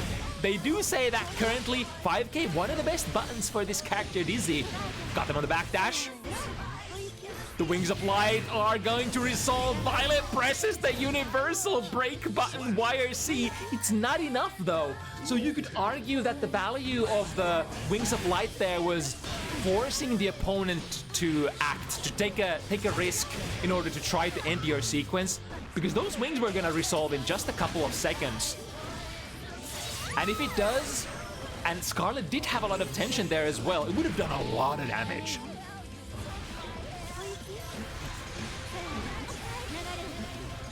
Forcing the situation with YRC, we are in a position, able to get wings out there as well. Immediate YRC this time around, waste no time, take no risk. Any sort of hit, basically blocking anything on Dizzy, is gonna disable the wings. Looking for one hit potentially. Yeah, good this time. Does not enable the ice field because Violet was ready to turn on the heat immediately after that. Nice backdash. Can we flip it around? Not quite, but Dizzy has the capability of basically going coast to coast with a lot of the Ice Spike conversions. Ooh, coming in into... I think that was a close slash anti-air there. Scarlet dashing in deep into perfect position. That jump slash from Happy Chaos. I guess not the deepest hitting button, and not a whole lot of disjoint either. In fact, pretty much none whatsoever. So very susceptible to good anti-airs. I say good anti-airs and looking at Dizzy. Generally, those don't necessarily go hand in hand, but you work with what you have. Right, Deus Ex Machina. This will fix the bullet problems, but it still is lacking a little bit on that concentration, which could be fixed with this concentration super. Never mind, we're just gonna go straight into 2D, and that rings true as a counter hit. Started with a curse throw, completely, or rather immediately nullifying the effect of that. kind of same way as Wings of Light, if you connect anything on the opponent while the curse is on you, it's gonna be nullified. Into the Dark Souls mix-up. We get one. We got, ooh, what's this? Double Goomba Stomp. Got a counter hit for their troubles, but now slipping and sliding. Usually when you have the momentum advantage of the ice field, it's a really good opportunity to use those chestnuts. Finding close slash close slash counter hit. Really close to finishing it. Well, was that a jump D? I think that looked. I'm not sure what else could manifest that kind of projectile other than jump D. That must have been this is jump D there, huh? That was an interesting exchange there. Violet with a big combo and a stage shift. It's not only the steady aim that you can do in sort of in response to the ice field application. If you backdash out of it, you could also throw a curse ball, and getting curse is such a good start to your pressure. There we go, 2 shots and a curse, guaranteeing it to be applied. Burst still available. Can Scarlet get it off? Yes, indeed. But now, finding a tough battle here. Takes a couple of shots, 1 more hit. Lower concentration for a moment. Can take out the gun again. The ice spike hits. We're applying the wings as well. If you go through the wall, though, the wings are gonna reset. So the timer here. Straight into Deus Ex Machina. This will deal a little bit of chip damage, but nothing too major if you hold the FD. The projectile with RC able to connect with the jump slash. And there is no way for Violet to block that while the gun is out. I believe Violet was looking for an opportunity for the reticle to potentially latch while being airborne and basically outside of the opponent's reach. But unfortunately, it didn't end up happening that time. The White Assault, frame trap into, misses the combo. It's okay, the opponent is still in the corner. And the resources are looking good. As long as you have your your unique resources and you have the opponent in a pressure position, should always be a fairly good place for Happy Chaos to be. But now, the positions have flipped. Backdash the shot. The backdash is very, very powerful against, trying to bluff or rather trying to mislead the reticle. Because you're moving extremely fast and you're invulnerable for a moment. So it's very unlikely that the reticle can keep up with your fast-paced movement in those kind of situations. Trying to go for a deep dash. If Scarlet pressed the button there, that could have potentially been it. Ooh, the Goomba Stomp into a full combo, drops it though, and the shot ends up missing. Good bait here on Scarlet's side. This is gonna hurt like hell. Oh, unless I think she might have gone for a sort of like a soft-ish burst bait there. Wakes up with a throw. Brave stuff. Take out a couple of fishes. Pushing Violet towards the corner. Nice. Ooh. Able to get out of the corner position, but not unscathed. Can we get an air throw? Yes, indeed. Clean one. In that kind of situation, I think was Violet. I think Violet hadn't started her air dash yet, so there was an option to tech the throw, but pretty much nothing else. If you are way below your opponent, there's not a whole lot of stuff that you can do. There we go. Take the ice spike on block. Immediately take the steady aim. Fix the concentration issues here, and now, ooh, look at that, slipping and sliding on the ground, on the ice. I like that, going under the jump D with the 2D, DLC 2K at that as well. So there's a lot of low profiling potential for that Happy Chaos 2D, sorry, that 2K rather. Goomba Stomp into YRC, get me out of here. Scarlet is running dangerously low on resources, especially the tension. When you have so little life to spend, it's kind of like a given that you have to hold that FD to be able to survive. So 2-2 here. Starting with a classic 2 apiece. And then what? Right, this time, sort of soft punishes the Ice Spike and block by throwing a Curse Ball. I wonder if you have enough recovery to actually jump out of that as Dizzy. I think maybe not. Right, able to reload maximum amount of bullets. On the screen transition. Ooh, miss! Yeah, it's always a chance that you're gonna miss unless the opponent is already in a hit stun or a block stun. 1 out of 3 chance to actually hit the opponent.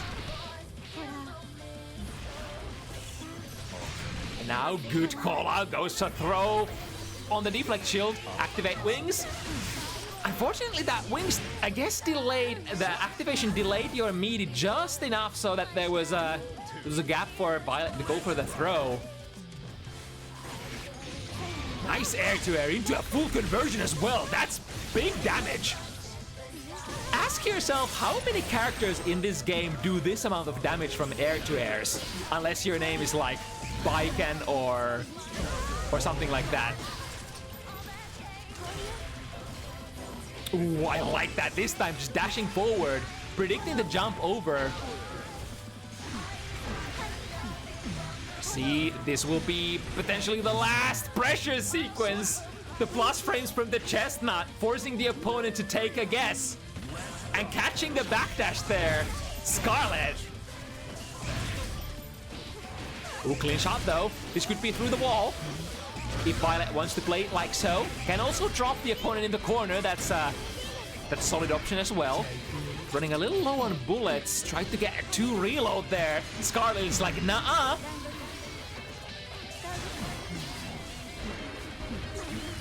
The burst resources have been used. Can we keep the opponent in the corner? Michael Sword hits. That's a hard knockdown. Fish also in position and homing in on the opponent. You can't jump against the up fish. It's gonna find you and it's gonna bite you. Guard crush into wings, into 2K. This time the sequence is clean. Yeah, the guard crush on the fully charged 6 heavy, certainly enough frame advantage to both activate the wings and still get like a frame trap, I believe. If you play it tight enough.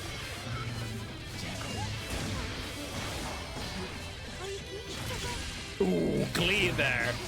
Forcing a burst from Violet. Half the bullets. Tried to go for a Michael Sword. I think that was a heavy Michael Sword as well. Has extra reach, but also extra startup. Violet counter poking, wall breaking. All unique resources are available, and with that burst, or sorry, the RC should be able to finish it up. Yes, indeed, clean stuff. There's a huge commitment from Scarlet there at the very end of your life bar to try to use the burst resources to bail yourself out. Although you could argue that those burst resources are gonna come back fairly fast in Guilty Gear Strive if you interact with the wall in any way. Either put the opponent through the wall or get put through the wall yourself. Finds a frame trap and now juggle. Wall break would be good here, especially since that's a good burst. That's such a good burst. That actually prevented Deus Ex Machina from going online.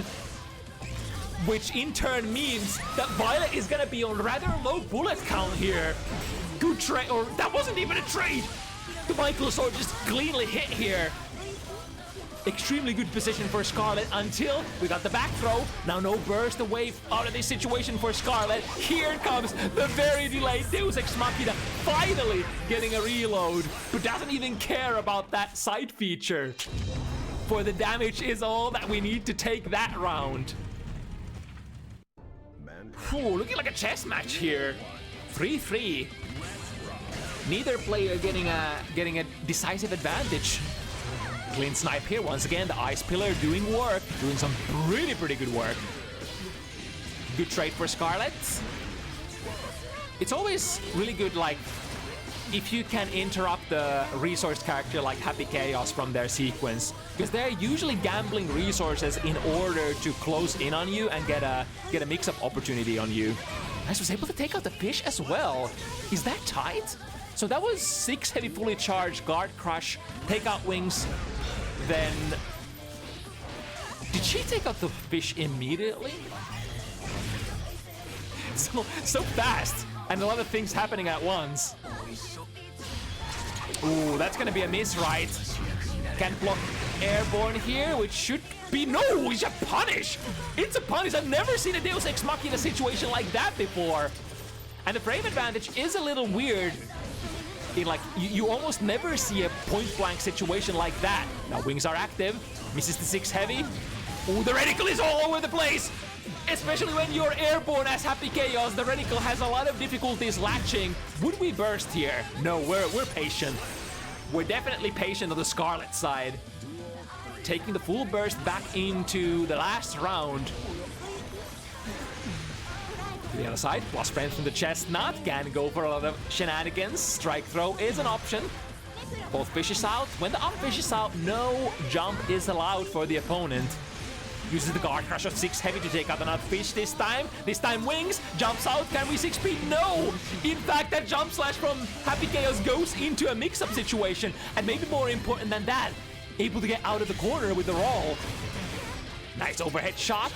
I think that was an RNG shot as well, because Scarlet was not in block stun that time. Just a little short of the Deus Ex Machina. Would have really loved to use the super here. Can't get it.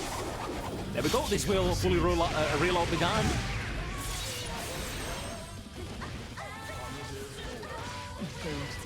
One more. It's gonna come from the Goomba Stomp. Yeah, really tough situation here. Probably can assume that Happy Chaos is working with a safe jump, so maybe Deflect Shield was the only like realistic kind of option we could have played in order to try to negate the multiple type of mix-ups that could have happened. Oh, the trade. Missing with a 5k, both players. Swinging big misses. Oh! Yeah, speaking of missing big time. Immediate burst, wanting to keep Dizzy in the corner. However, we get out with a big corner carry. Set up the fish, set up the cross-up, plus frames from the chestnut. Nice backdash, nullifies the throw. And now the momentum has swung once again in favor of potentially Violet. Had to reload the gun, was completely out of shots here, so...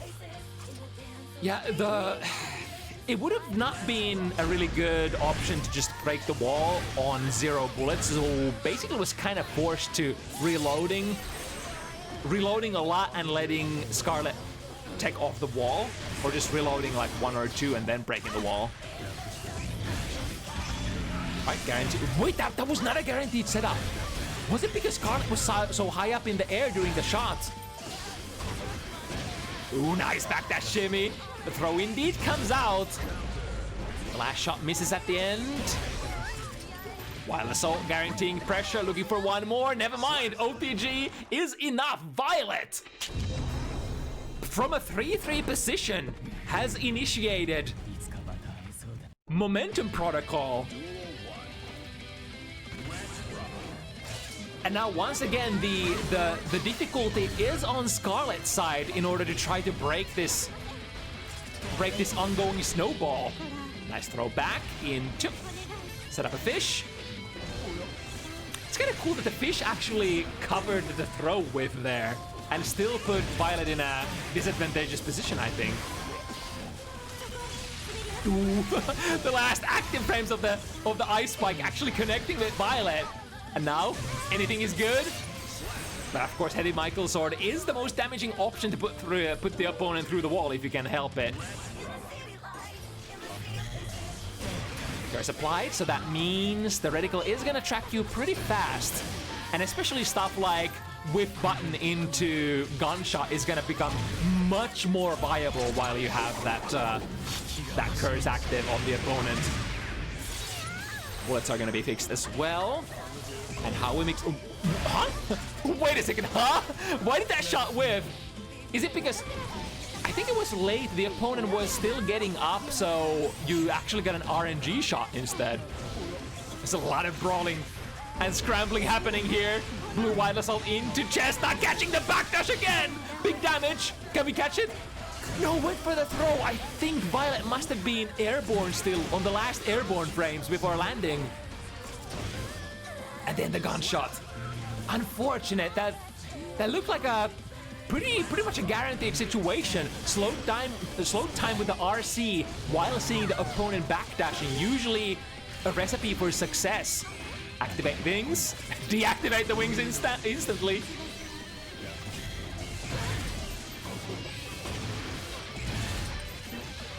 Oh, wait a second. The wings actually don't deactivate if you block stuff. Or rather, normal block stuff. Right, wall, sorry. Lots of corner carry for Scarlet. Activate the wings again. I mean, they are definitely in back there. YRC is available, however, won't be able to get it. It's such a tricky situation because you have the wings active. They've been active for a while. Actually, give me a moment. We're gonna get a spectator DC here, which could lead us into missing rounds potentially. Let's see what happens. Maybe Strive 2.0 will fix this. Maybe, who knows?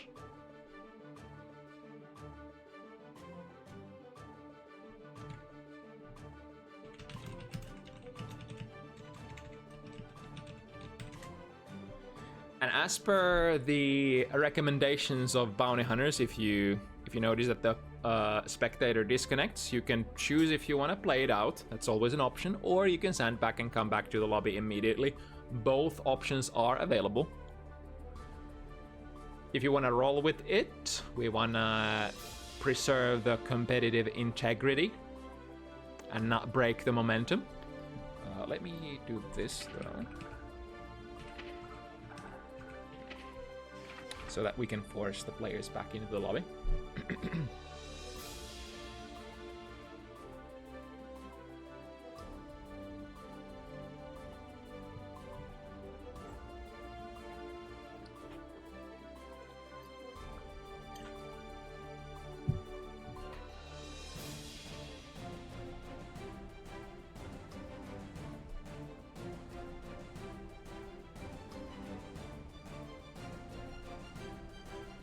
Very interesting, especially what I was kind of suspecting to be the huge, sort of the huge thing that makes a lot of difference is the ice spike, especially the long-range ice spike has caused a lot of headache for Violet's Happy Chaos.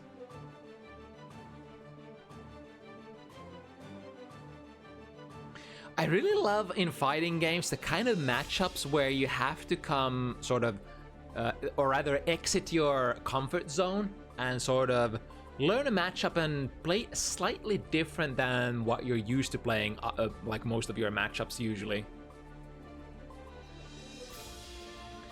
When the opponent's character, for example, has a very unique tool that you have to respect or you have to try to play around, those are the best matchups I feel in fighting games.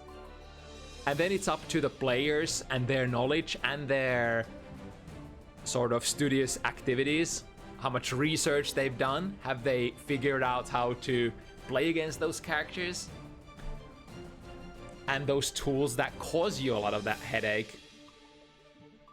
Looking like Violet is the favorite to win English win here. Wind, wing. What's the next version of the word? Yeah, Violet is gonna take it, looks like, so.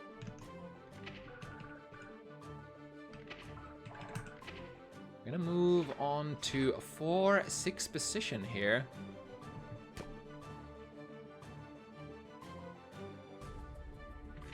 Did I put it back to... Yeah, I did. Okay.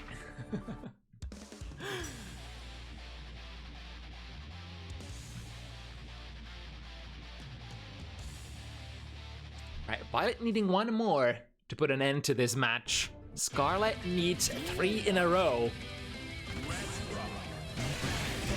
Starting with a far slash, finds its mark. One of the biggest problems, not just at round start, but also generally at neutral, these buttons are kinda slow-ish. Like if the opponent is like anywhere near you and you're in similar-ish frame advantage situations, it's a lot of the times it's hard to justify pressing a button unless you're pressing your K buttons, that is. All right, just like that, we go into the set point position. Violet looking to end it right here. Both players at around half burst meter as the potentially last round starts. Sends the chestnut. That has been one of the tools that hasn't been like explored too much, the full screen chestnuts. I guess usually because you can, I guess generally get a little bit more value out of taking out the fishes potentially. Scarlet immediately returns with a 2-tap. Yeah, one thing that Dizzy doesn't lack for sure is damage potential. Shot, miss, another shot, miss. That's the risk that you're always taking when you try to press 5 heavy or take the steady aim stance. Able to find the hit this time though. Checks with an ice spike. Ooh, perfect. Curse throw. Lands straight into it. And now Violet has a lot of options here. Wait. The Chestnut RC must be one of the few options in the game that you can do really fast. Kind of like Ram's Swords Toss PRC, which comes out extremely fast, or it's guaranteed that the projectile follows up really, really fast. Potentially last mix-up here. If we can connect. Violet is gathering resources. There's 50. Can we get it? Deus Ex Machina nowhere in sight. Gets the ice field bounce. Ooh, close slash though. This kills right. No wall stick. Plus frames though. Both players using all of their resources. Plus again from the chestnut. And Scarlet is alive in the end. Violet was really close to getting her blue burst back as well, which is probably what she was sort of banking on. Deflect Shield could have been an option, but again, like not all players are like 100% comfortable utilizing that tool. And it is still a huge gamble. Like if you just send Deflect Shield, it's usually not the best thing. You gotta have a sort of a game plan, maybe an idea of what you're trying to deflect shield, and then especially what your follow-up is going to be after they whiff their whatever. Capitalizing once again on the curse throw. Ooh. The Michael sword pushes the characters apart. However, getting one shot in, if you have the resources, you can definitely make the coast-to-coast conversion happen. That's a hot counter hit. Doesn't have the tension to go for Deus Ex Machina yet. The concentration is the big problem here for taking out the gun. Good anti-air, even with the stubby 6P that Dizzy has. Again, we work with what we have been given. It is still a 6P. It is still very low invulnerable. What was that? Huh? What was that normal? What did Dizzy just do? Was that 5D? I'm not sure I recognize that normal at all. Ooh, big heavy Michael sword. Yep, can pick that up with an ice spike. Violet knew that was gonna be a hella huge conversion. So probably good idea to burst out of it for now. FD makes the 5D whip. Super important because Happy Chaos is one of those characters who can just meterlessly follow it up as long as you have bullets and concentration. Guard Crush, take out the fish. This time no Guard Crush on the 6 heavy. Dash is a little too close. The back throw incident could be what ends this. Right, I mean, Violet is still not in a set point position. Back dash through the close slash, back throw. Scarlet looking like a favorite to bring this 6-6. One more mix-up potentially. The throw, OTG is not necessary. And she's done it. Equalize the situation from a very dangerous looking spot. 6-6, and the next game is gonna be for all the marbles. Mankind knew that they cannot change society. So instead of reflecting on themselves, they blamed the beasts. So the story has unfolded, started really even, all the way to 3-3. Then Violet took a little bit of a momentum burst. Sprint past the opponent. Scarlet was able to recover though.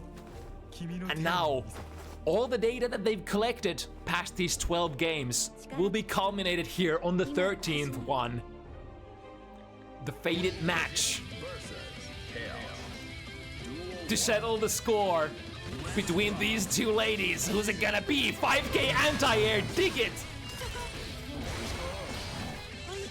The cool thing about anti-airing with buttons that are not your 6p as well is that you generally get really good rewards.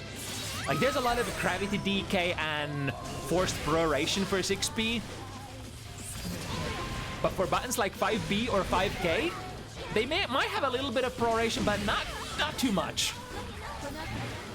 Wire C, sending a jump D into an air dash, able to summon the fish.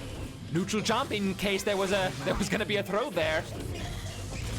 Wasn't quite able to evade the curse ball, but then got rid of it immediately. I thought the jump D was really clever in order to hold yourself in the air while the curse ball just bounces past you. Big advantage here for Violet. Hard knockdown, and the resources are looking really good. The drift backwards completely bamboozles the gun stance initially, but in the end was not able to completely evade. Let's see, waiting for the burst. Scarlet not ready to use it just yet. We'll retain that burst advantage. Empty low. We can play it again. Empty low again. This time, close slash. Dash cancel is punishable. And in fact, really good reaction once again from Violet. I think has been throwing most of those dash cancels this set so far. Into a big combo. I think this is not gonna be just yet, right? They're barely alive here with 100 meter as well. BRC into a throw break. Ooh, that must have been a misinput. The deflect shield. Now that means Violet ain't gonna have a burst for the rest of the round potentially. Unless Scarlet makes some sort of really low... Oh, there it is. Instant air dash jump slash is what takes the set for Violet. Great read here as Dizzy is a very heavy fireball character or projectile character in general. A lot of her stuff can be read with a standard instant air dash. And we didn't see too many of those during this set. Like neither player was willing to gamble it on a willy-nilly instant air dash. But when it matters the most, we have one. The decisive one. Really good set nonetheless. Super even all the way till the end. Absolute pleasure to watch. Alright, another Unica matchup coming up next. The funky thing is that BlackRaven has a Unica as well, so should be like relatively knowledgeable about the ins and outs of this matchup. I mean, it's of course like completely a different kind of thing. Like if you've played the character and if you've played against the character, those are kind of two different kind of things. And I think most of Raven's experience comes from playing as Unica, as far as I've understood.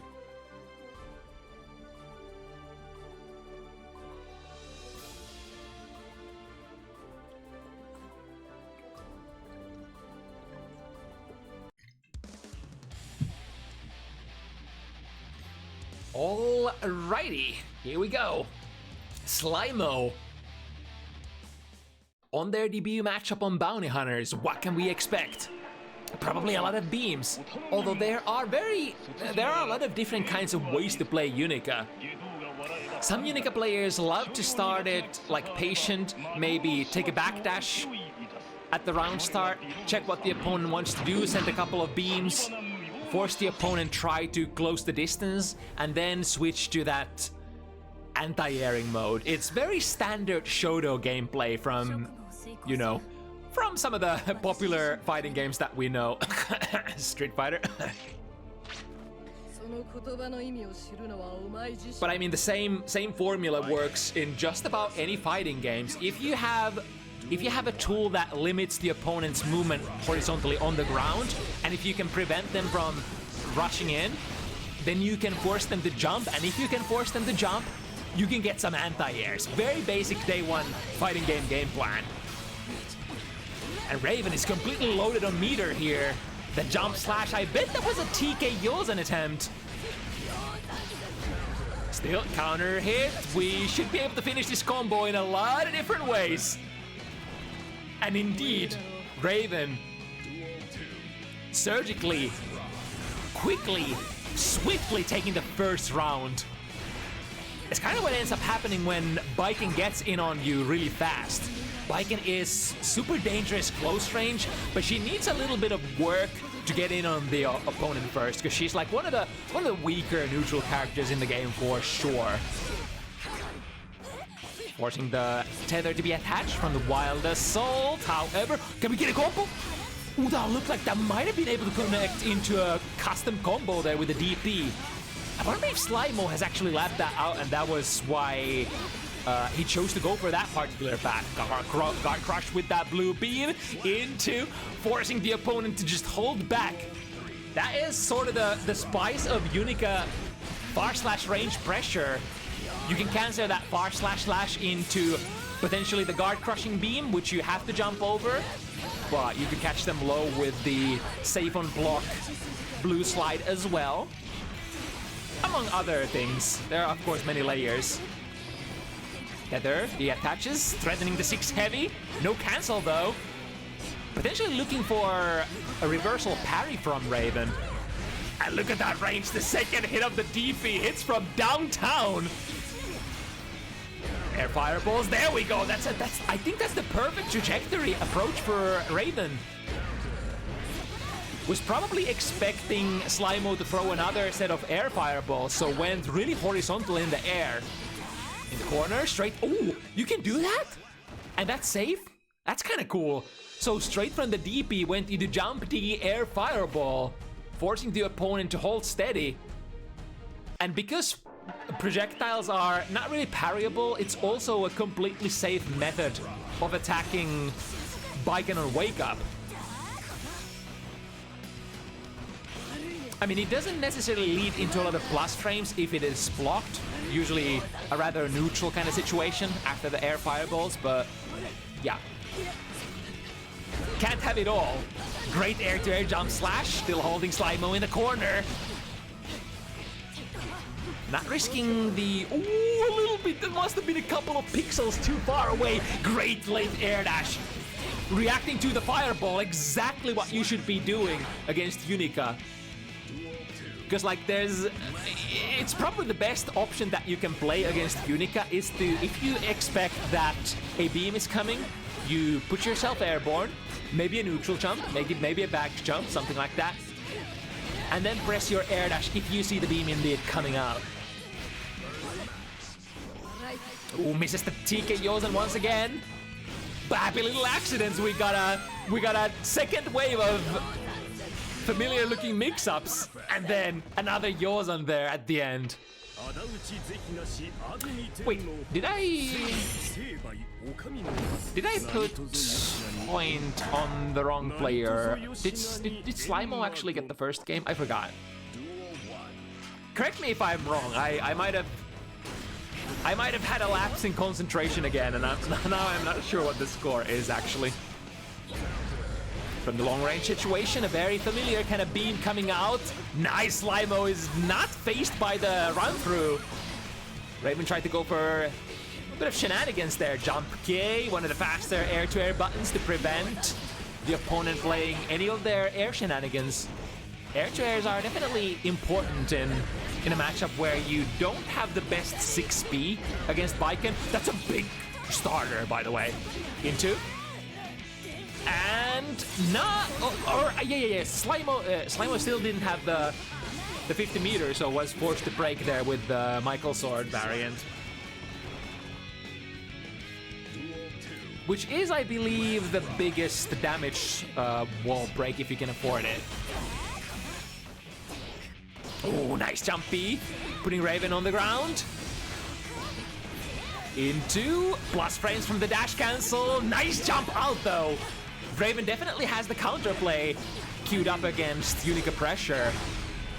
it's kind of a mandatory option to like sometimes try to jump out, or maybe even like most of the time try to jump out from the unikar pressure, because like the stun dipper is the only option that unikar can play from those situations to like force you to hold down back.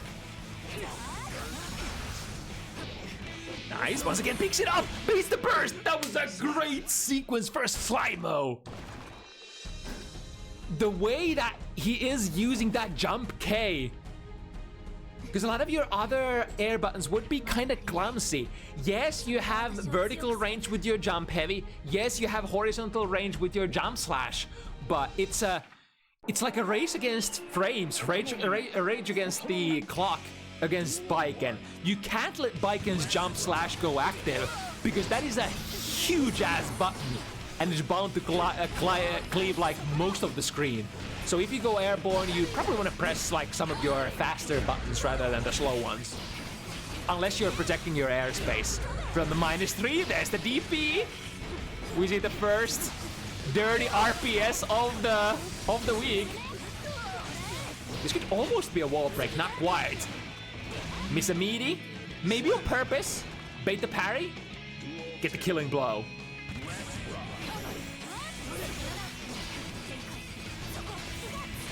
Was expecting maybe Raven to jump forward with that DP. The empowered DP is also pretty good at being fairly safe if you perform it off the 6 heavy stance for unikar. Back throw, what can we do? Yep, that's also a projectile Oki, so completely impervious against her reversal parry. Going with the low, jumping out, can we get a 6P? I thought I saw the startup of 6P for Raven. But the jump heavy for unikar, very, very deep. Got a drive-by close slash, waiting for the burst. Burst finally comes out. Now it's just a chase for the last hit from the -3. Far slash is what starts. I think that's gonna be a kill, unless slymo wants to play right here, right now. You and me, 1 versus 1, till the next hit. Oh, it's the red overhead. What a perfect time to use that as well. We've talked so much about how that tool is just not very consistent and not very good, except if the opponent is at their last hit points. You dash in parry?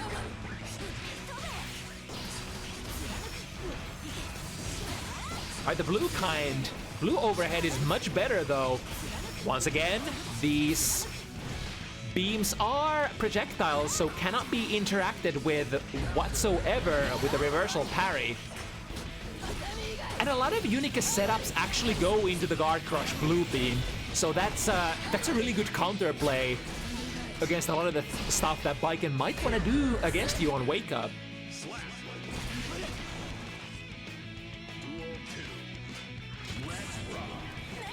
Oh, I think that was the deep dash from slymo was a response to the previous round start where BlackRaven just went micro dash parry.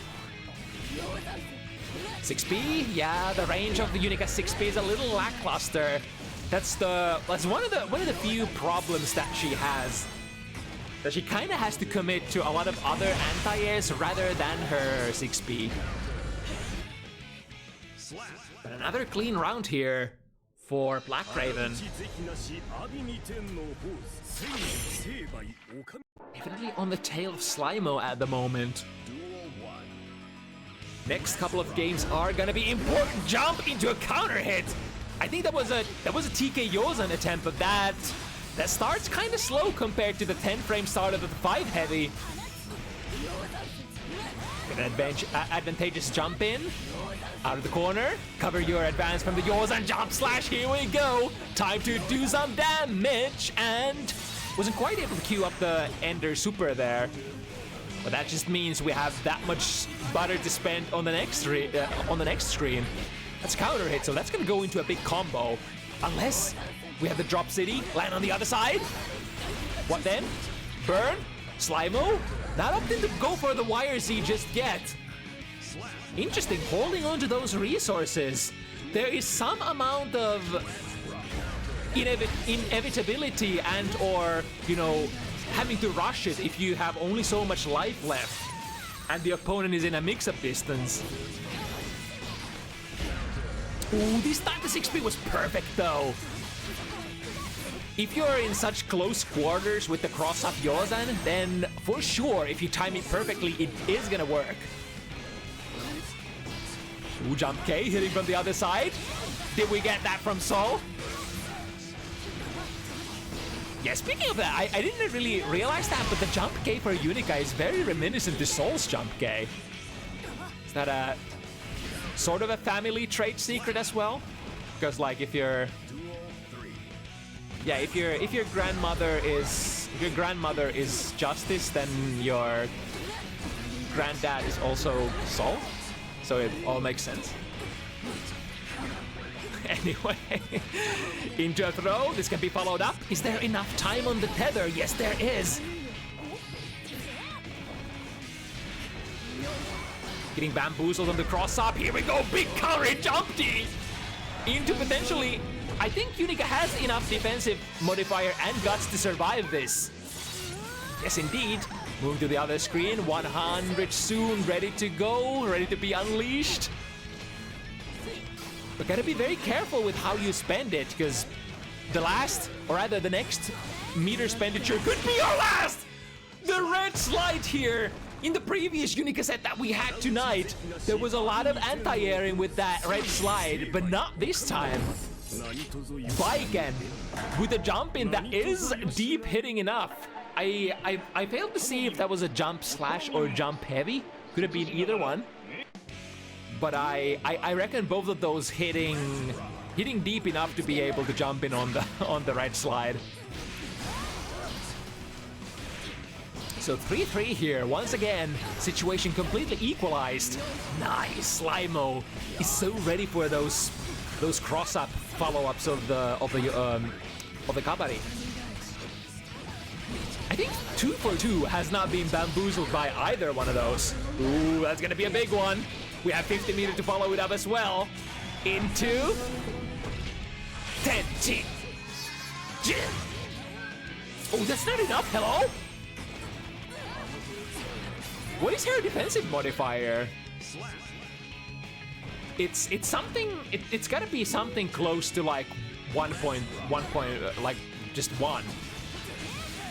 Something around where Kai and Sol are hanging, right?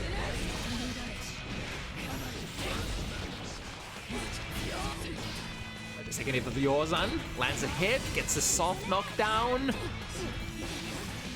Oh, here we go, clean knockdown to the corner. We actually won the wall break here, okay. Or unless... I think there could have been a pickup, but that might have been a conscious choice to actually keep the opponent in the corner instead of breaking. Because we spent the meter on the RC on the slide, they usually after those there aren't gonna be enough tension for a hard knockdown. Going under, can we still get a punish? Yes indeed! That is indeed kinda like a DP.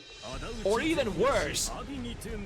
Because it travels and it whiffs for such a long time. If you scoop past your opponent, you might actually have like couple of seconds to just run at them and get a close slash starter if you so desire.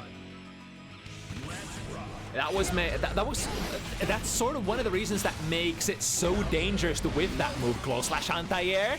Lots of damage potential on that one. Raven noping out of that one with a burst. Tried to parry, but the 5 heavy produces a fireball, which can be dash cancelled. Speaking of the dash cancels, more car specials. You usually wanna perform most of your specials as a kara input if you can, to give a little bit of extra forward moving momentum, especially good for combos and pressure situations like this. Overhead into overhead. I think like if your knockdown was overhead with the red overhead, puts you at +5 and you go for another one, I think you can be interrupted if the opponent goes for a fast standing normal or a 6B. We'll back throw here. ODG into 5 heavy fireball. Oki. Able to find the parry here.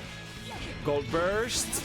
Could be punished if it whiffs on block. Completely different kind of deal. Raven has the juice.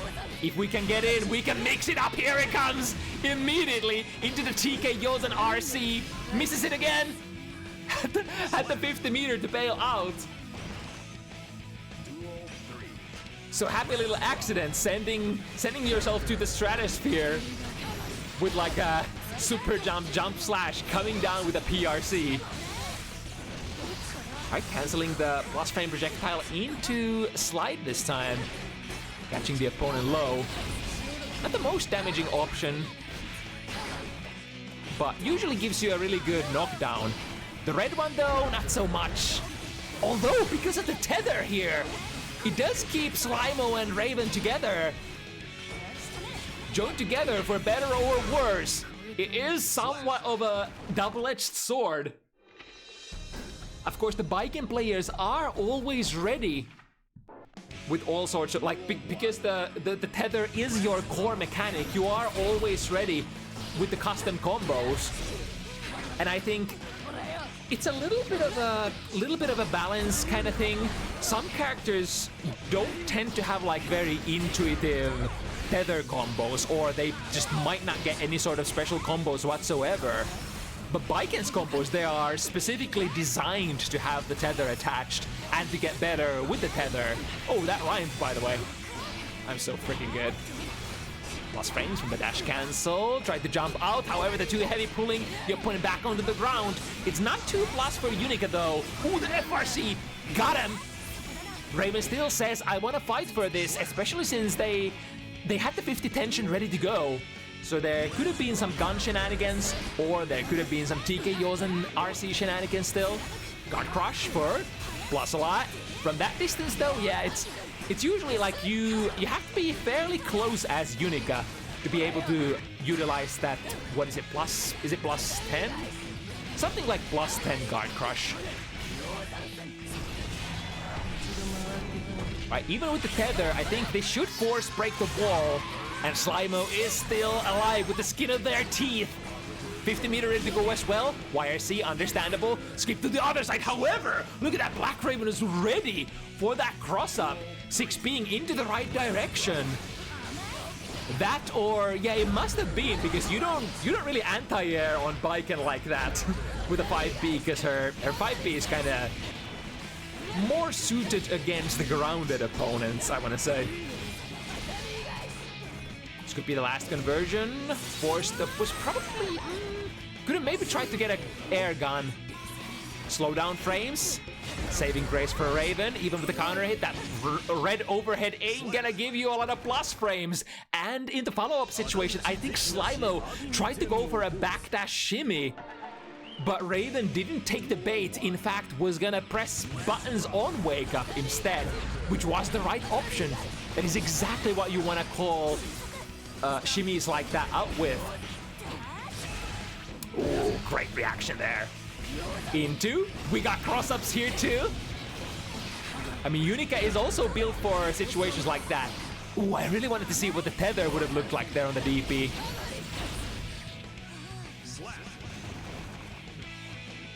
But now BlackRaven with a little bit of an advantage. Starts with a forward jump heavy into a decent combo. Wakes up with the 6B. Checks Slymo's setup, not tight enough. Ooh, the back jump slash. Counter hit, in fact. Baiken, one of the premium characters to cash out from those air-to-air counter hits. Especially since her grounded normals are not the greatest from those distances. Guard crush again.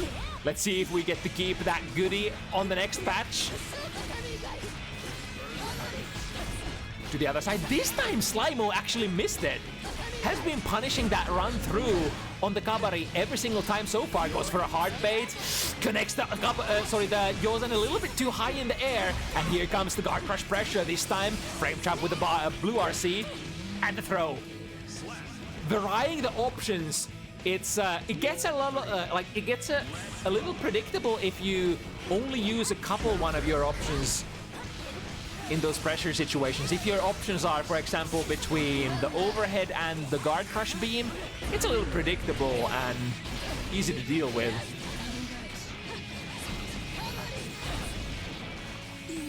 Here we go, PRC. Maybe if that... I'm unsure. I don't think I've ever seen that setup before. Ooh, the jump slash this time. That's a big button, though. Into the slide. Wants to get the wall break. Should be able to force it with this. Yes, indeed. Very low tension situation for now for Slymo. But the positive bonus, it's stacking up slowly. Putting Slymo up to 60. All of it goes into the wires. See, cut them low! And the OTG, perfect choice there! unikar is a little bit different kind of a character, like when many other characters OTG with buttons like maybe close slash to S, stuff like that. Her best OTG is actually the 5 heavy, which sort of produces a hitbox that reaches from skies to the ground immediately. Crushed her guard again, very safe start to your pressure. Blocking the cross up correctly as well, and here's the DP. Yeah, the DP, while the Kabari is attached, it does leave the opponent right next to you with frame advantage. So that's definitely good for you. Otherwise, they could just, you know, they're just gonna be put back in the neutral. There we go, playing the air-to-air game once again. Throw a couple of fireballs, make them jump, put them aerial, and then intercept them with the anti-air of your choice. It's BlackRaven who gets in there faster this time around, and time to mix it up. Throw, seals the deal. Put a ring on it, or I guess a bell on it. Because there's like a little bit of a dingly-dangly at the end of the Kabari chain, right? Okay, the blue overhead. Much better than the red one, so gives you slightly better Oki. Ooh, very, very scrambling kind of situation, but it is BlackRaven able to queue up enough instant overheads there in order to bamboozle the opponent. Now the fight is for the supremacy going into the 6 points first. That's a big counter hit. Can he finish it up? Raven has a burst available. Sends the red slide clean. RC into an air throw, but then Raven wakes up with a reversal super, securing themselves the superior position, going into potentially the last game here, unless Slymo has once again something to say about it. But if what we've seen so far is to be trusted, then there's a decent chance that Slymo, starting with a 5 heavy, and that calls out reversal or round start slide? Interesting. That must be intentional. Jumping over the beam, trying to go potentially under if another beam comes out.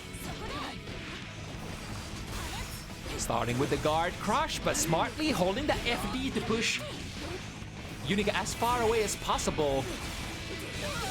In that guard crush Oki, the distance is very, very critical. So even getting FD on the guard crush itself, I think is decent-ish value.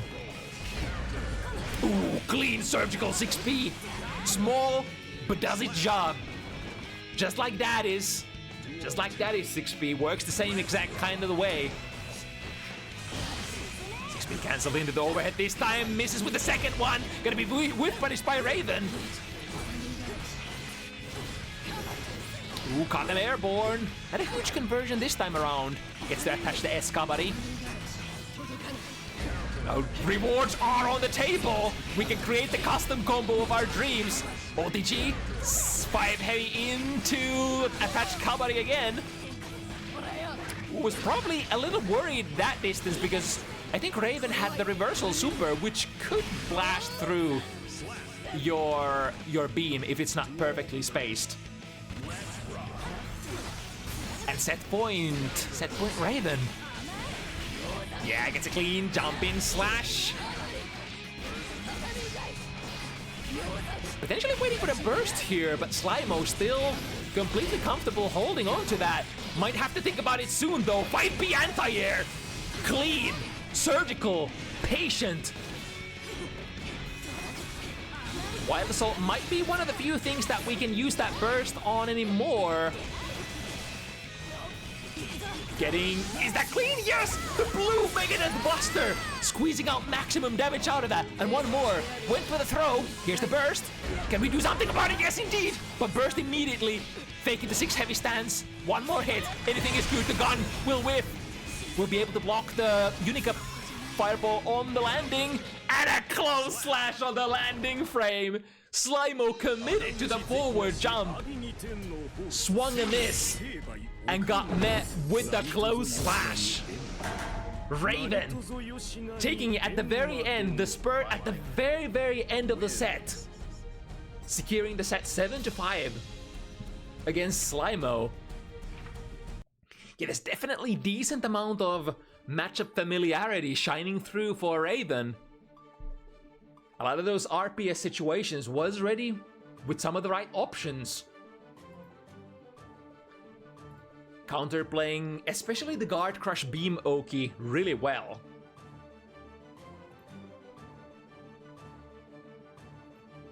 Right, next one is gonna be our other Finnish mirror here as Tiki and Maunuri meet. Is Knee taking a little bit of a head start here?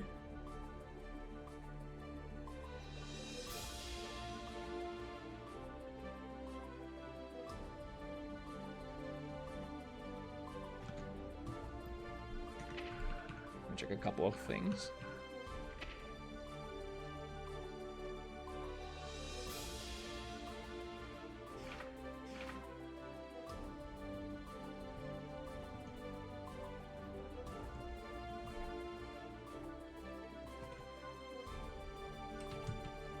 Is this Knee?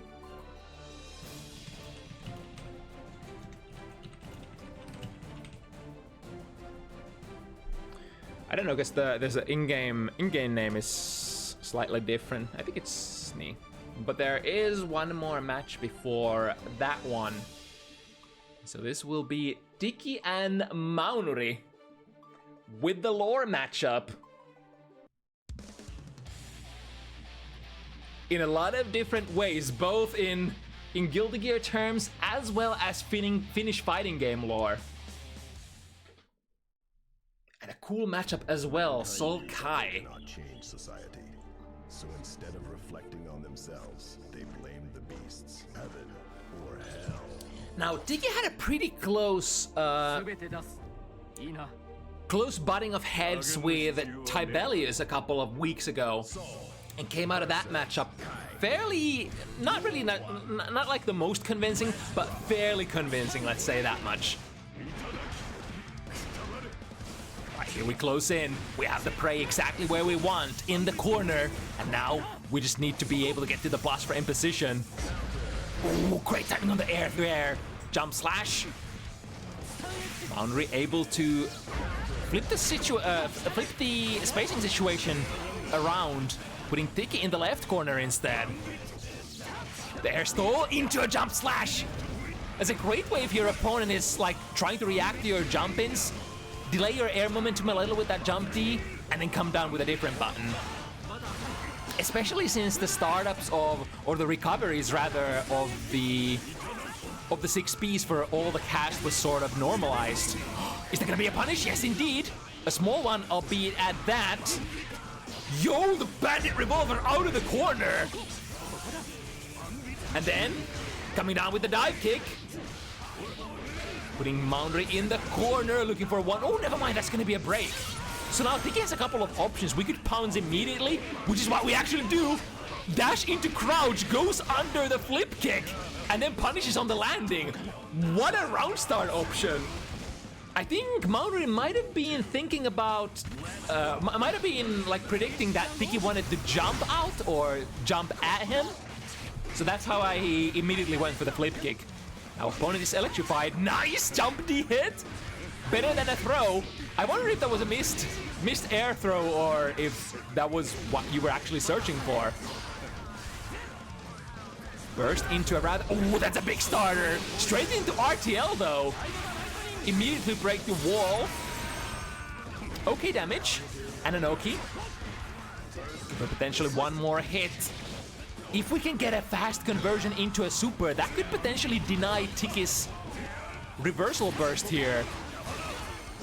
The burst timing is impeccable this time. Both players swinging wide from the mid-range.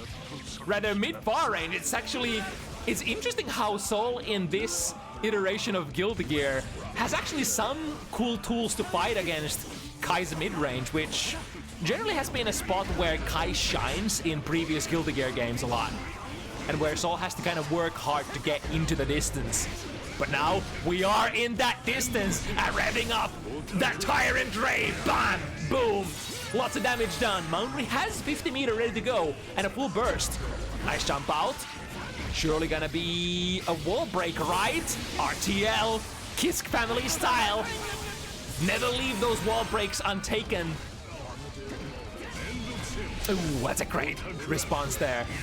The 5K itself that Maunuri was engaging with is pretty much a universal safe jab, or not universal, but like Kai's super strong safe jab. But I mean, on the cancel to your next move, you could potentially reversal with whatever you want to have. Ooh, that's a counter hit. Yeah, Maunuri knew that was a trip through the wall. And as it happens, ooh, clean read here. These players have played against each other quite a bit, so there is gonna be a lot of player familiarity and a lot of habit kind of reads. Maunuri still with, oh, that's a big counter hit. 5 heavy into, oh, never mind. I guess was that the common route that you usually go for? Tap 5D. Dirty stuff, of course. Whenever you have 50 tension ready to go and you have your opponent at a checkmate. One of the most popular ways of ending the round for that is borderline unreactable. The 5D taps. 20 frames. Can you react to it, old man? Heavy Volcanic Viper forcing a wall break here, and Tiki is completely loaded. Tried to start with a 6S, however, Maunuri's 6P takes care of that. The PRC drift forward was probably trying to get a YRC there. Turned into a blue RC instead. Very common kind of situation. Especially when your opponent is trying to leave like gaps big enough for your reversals to potentially slide through and get blocked. Electricity applied. Ooh, nice angle there. The Bandit Revolver completely whiffed. And the hitbox of the Bandit Revolver is more aligned towards the ground rather than the air, so it's you would much rather approach it from the sky rather than from the ground. That's the familiar FRC 5 BP. Ooh, the backdash evades Tiki's option. Miss a 5B as a frame kill, get a throw. And now what? The situation is rather equalized. A big jump slash, air to air, converted into a heavy fireball. Keep the electricity on into phase shift. And tap it. Yeah, there's probably not a whole lot that you can do against that other than just send a reversal, use a DP, use a deflect shield, something of the sort. Otherwise, you're just guessing for the high-low on your Oki. Ooh, another great instant air backdash, almost hitting the mark once again. Maunuri has been working really well with the jump slash so far.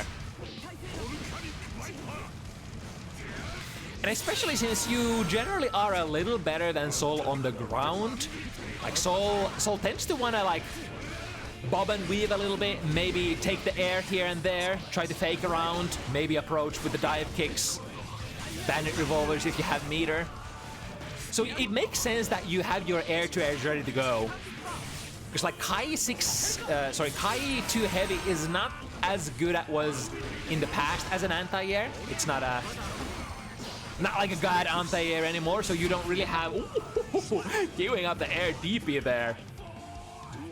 A response to a situation where many other characters would always have to either guess for the throw tech immediately or just hold it. Air DP characters can rev up that air DP and power through, which will beat both the strike and the throw. But of course will lose to the opponent doing nothing. Connecting on the airborne Maunuri there, so not punishable there even on the air Air BB. Speaking of the Air BB, is that? Okay, make sure that it misses completely. However, Maunuri had the juice to RC it as well. Just block air hit into a, I think that was a punished throw. DP here on the landing, another DP back. I think he has to be really careful here. Can't take anything on block anymore. Yeah, too high to get any sort of hard knockdown. Whoa, whoa, whoa, whoa, whoa, whoa, whoa! Maunuri, perfect timing here, bursting the opponent into the corner and then forcing your turn. Or I mean, that was just a Hail Mary, because Maunuri didn't have the fit attention to back that up, right? Yo, the patience, neither player pressing a button until Maunuri realizes that it's perfectly aligned with the opponent and then going for the throw. Alright, what is your move? Bandit Bringer to the wrong direction from the viewpoint of Maunuri though. He's gonna work out. RTL through the ball. Big rewards. Good DP, but could also rev up the RTL for even... Oh, okay. We're spending all of it in order to try to take our turn. Maunuri once again in a really good position finds the 2K. And in case, just in case that it would whiff, queue up the RC at the end as well. Kind of the same concept as like the throw immediate PRC. If your throw would be whiffing, then the RC will bail you out. If your 2K whiffs, the RC bails you out again and slows down the opponent as well, so that they are potentially gonna lose or are favored to lose the follow-up RPS situation. Oh, Maunuri once again. It was, I think, the exact same situation as well. So these are really important things to keep your eye on. Nice whiff punish. However, Kai Orange Wild Assault, is it limited in range? I know Unika has the same problem as well, where you can't really be at your max range and then use your Wild Assault. Sin though, Sin has escaped that curse and can convert from basically like far/top range. Super gonna be inbound. This time it's Tiki with an advantage, but also has to take this round as well. Ooh, that was an air block, so might have been really hard to punish there.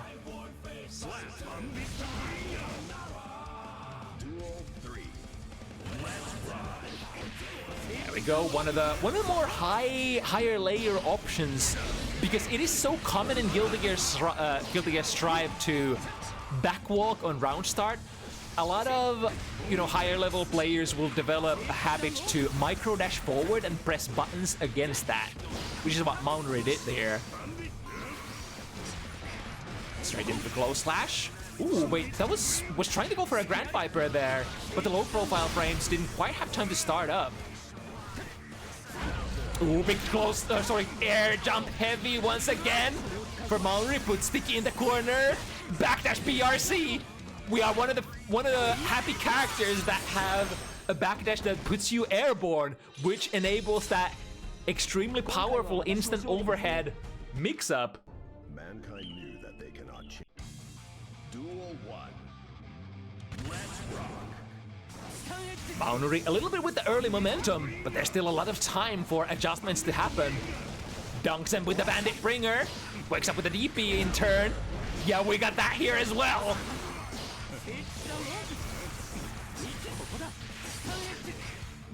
Got the fireball. Oh, that's a big one. Tiki, yeah, I was expecting Tiki to burst immediately, which, many of us probably would, getting that counter hit. Oh, I think I see 2D, so that means RTL is gonna power through. Not as much corner carry as Sin's variant. But also, Sin's RTL is not quite as fast as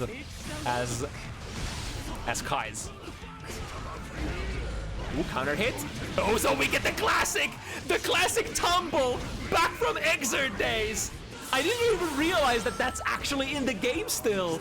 The tumble of the Fafnir, that's so great. Legacy combos. That works still in Guilty Gear Strive. I guess that's a new thing that, got changed when they changed how Fafnir works now.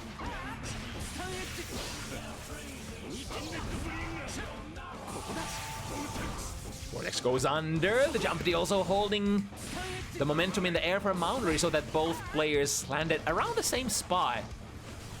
Now the footsies, the 6P from Soul. One of the actually surprisingly good 6Ps in the game. If I would say one of the better ones that we generally don't talk about that much. But now Maunuri gets the wall break. Completely evades the Bandit Bringer. Oh, that's the dunk! Yep, that's a punish. Get a throw. Set up the air fireball. The opponent is electrified. Put them through the wall before they even have a time to think about that burst. It's still on the table though, if Tiki wants to go for a hero burst of some kind. I guess generally you would rather spend that on OBA in a low health situation like that. The jump BP staircase, put the opponent back on the ground. Maunuri returns with an elbow.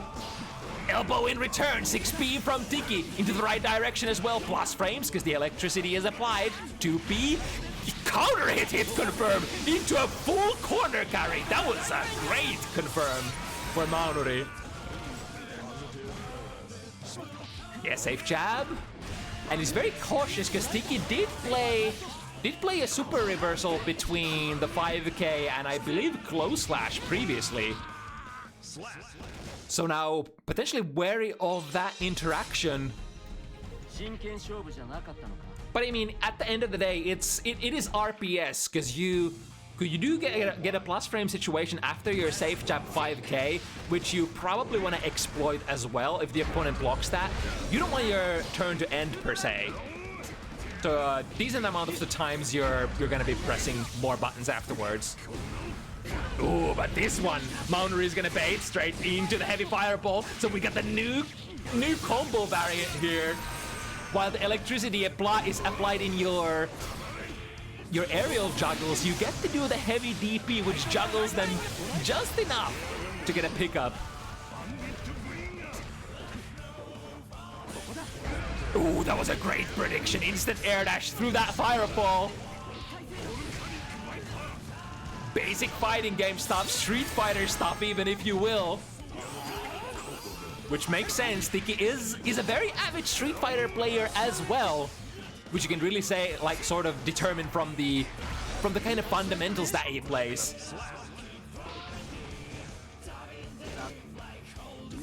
But now, Tiki with the problem that Maunuri is slowly picking up a lot of steam. Ooh, that was a nice idea, but the Bandit Bringer unfortunately didn't carry you far enough. 2PP, right, great conversion into the Bandit Bringer, lots of corner carry. Maunuri going with the same.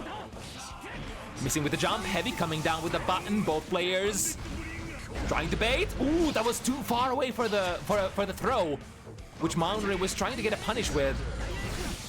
I think it's like the Bandit Bringer is it -5 or -4 or something like that. I forgot if you can get a 5-framer. But here's another point for Maunuri, 5-1. The Kai Grandmaster, perhaps one of the strongest, or even perhaps the strongest Kai player in Finland currently. Working up a hefty lead here. Yep, that's the backwalk. That's the backwalk. You're trying to bait them into whiffing some sort of a button there on round start. And then, of course, many standard characters, especially OVA characters, can just, from their far slash, force a wall break, get, you know, good start to the round, positive bonus, build all of that burst that you spend on the OVA back. Into, yeah, super is available. Oh, but doesn't spend it on the super.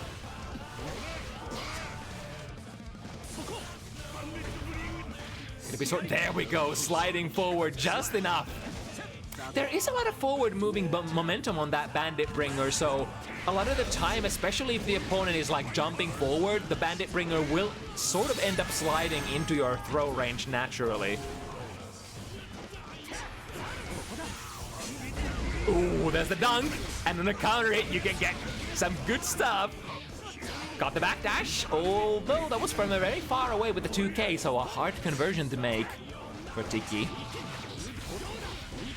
Alright, no electricity this time, so making our makeshift plus frames by using the RC. Setting up the heavy electricity once again. To the other side. Oh, that's a punish! Straight into the corner. Back into the corner with you. Back into the pits. Slide. Low profile's enough for the Bandit Revolver to completely miss. And Maunuri goes into the big conversion. The 5 heavy at the end. Ends up whiffing. The Gold Burst is safe on block. And now both players completely dry of resources. Gets a throw! From what range? That was absolutely crazy. Maunuri moving forward with such momentum. Potentially looking to provide that they are the dominant out of the duo at the moment. But let's see if Tiki has something to say about that. Gold Burst once again. Would have to be blocked airborne if you want to punish that one. Nice idea. Again, the Bandit Bringer doesn't move you forward quite enough to get there. That's a counter hit. Let's see it combo. Very respectable amount of damage considering the wall already had a little bit of damage going in there. It's the standard, like a very simple neutral jump into jump slash. And already tried to go for a max combo there. But the 2 heavy didn't hit quite right for Maunuri, I think. There we go. The safe jab, 5k into the frame trap, close slash. Big rewards. You can try to sometimes, you can try to DP that sometimes, but I mean, I'm still gonna do it. I'm still gonna go into the big close slash a lot of the time. Looks up with a DP. Oh, another big close slash. Tiki with a great backdash. It's a little bit of that real estate back.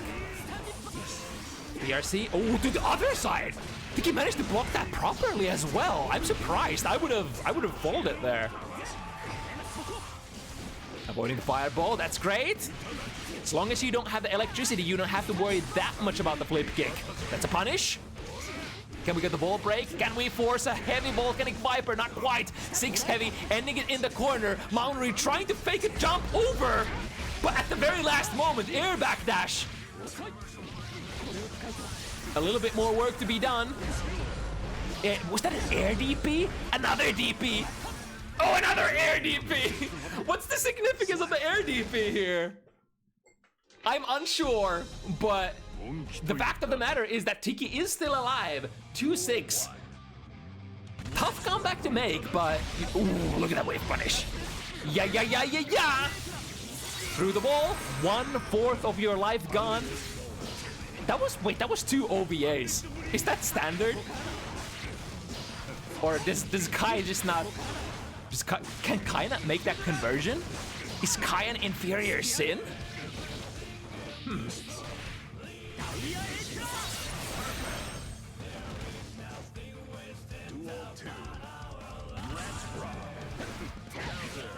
This time, takes a step back, takes a step forward.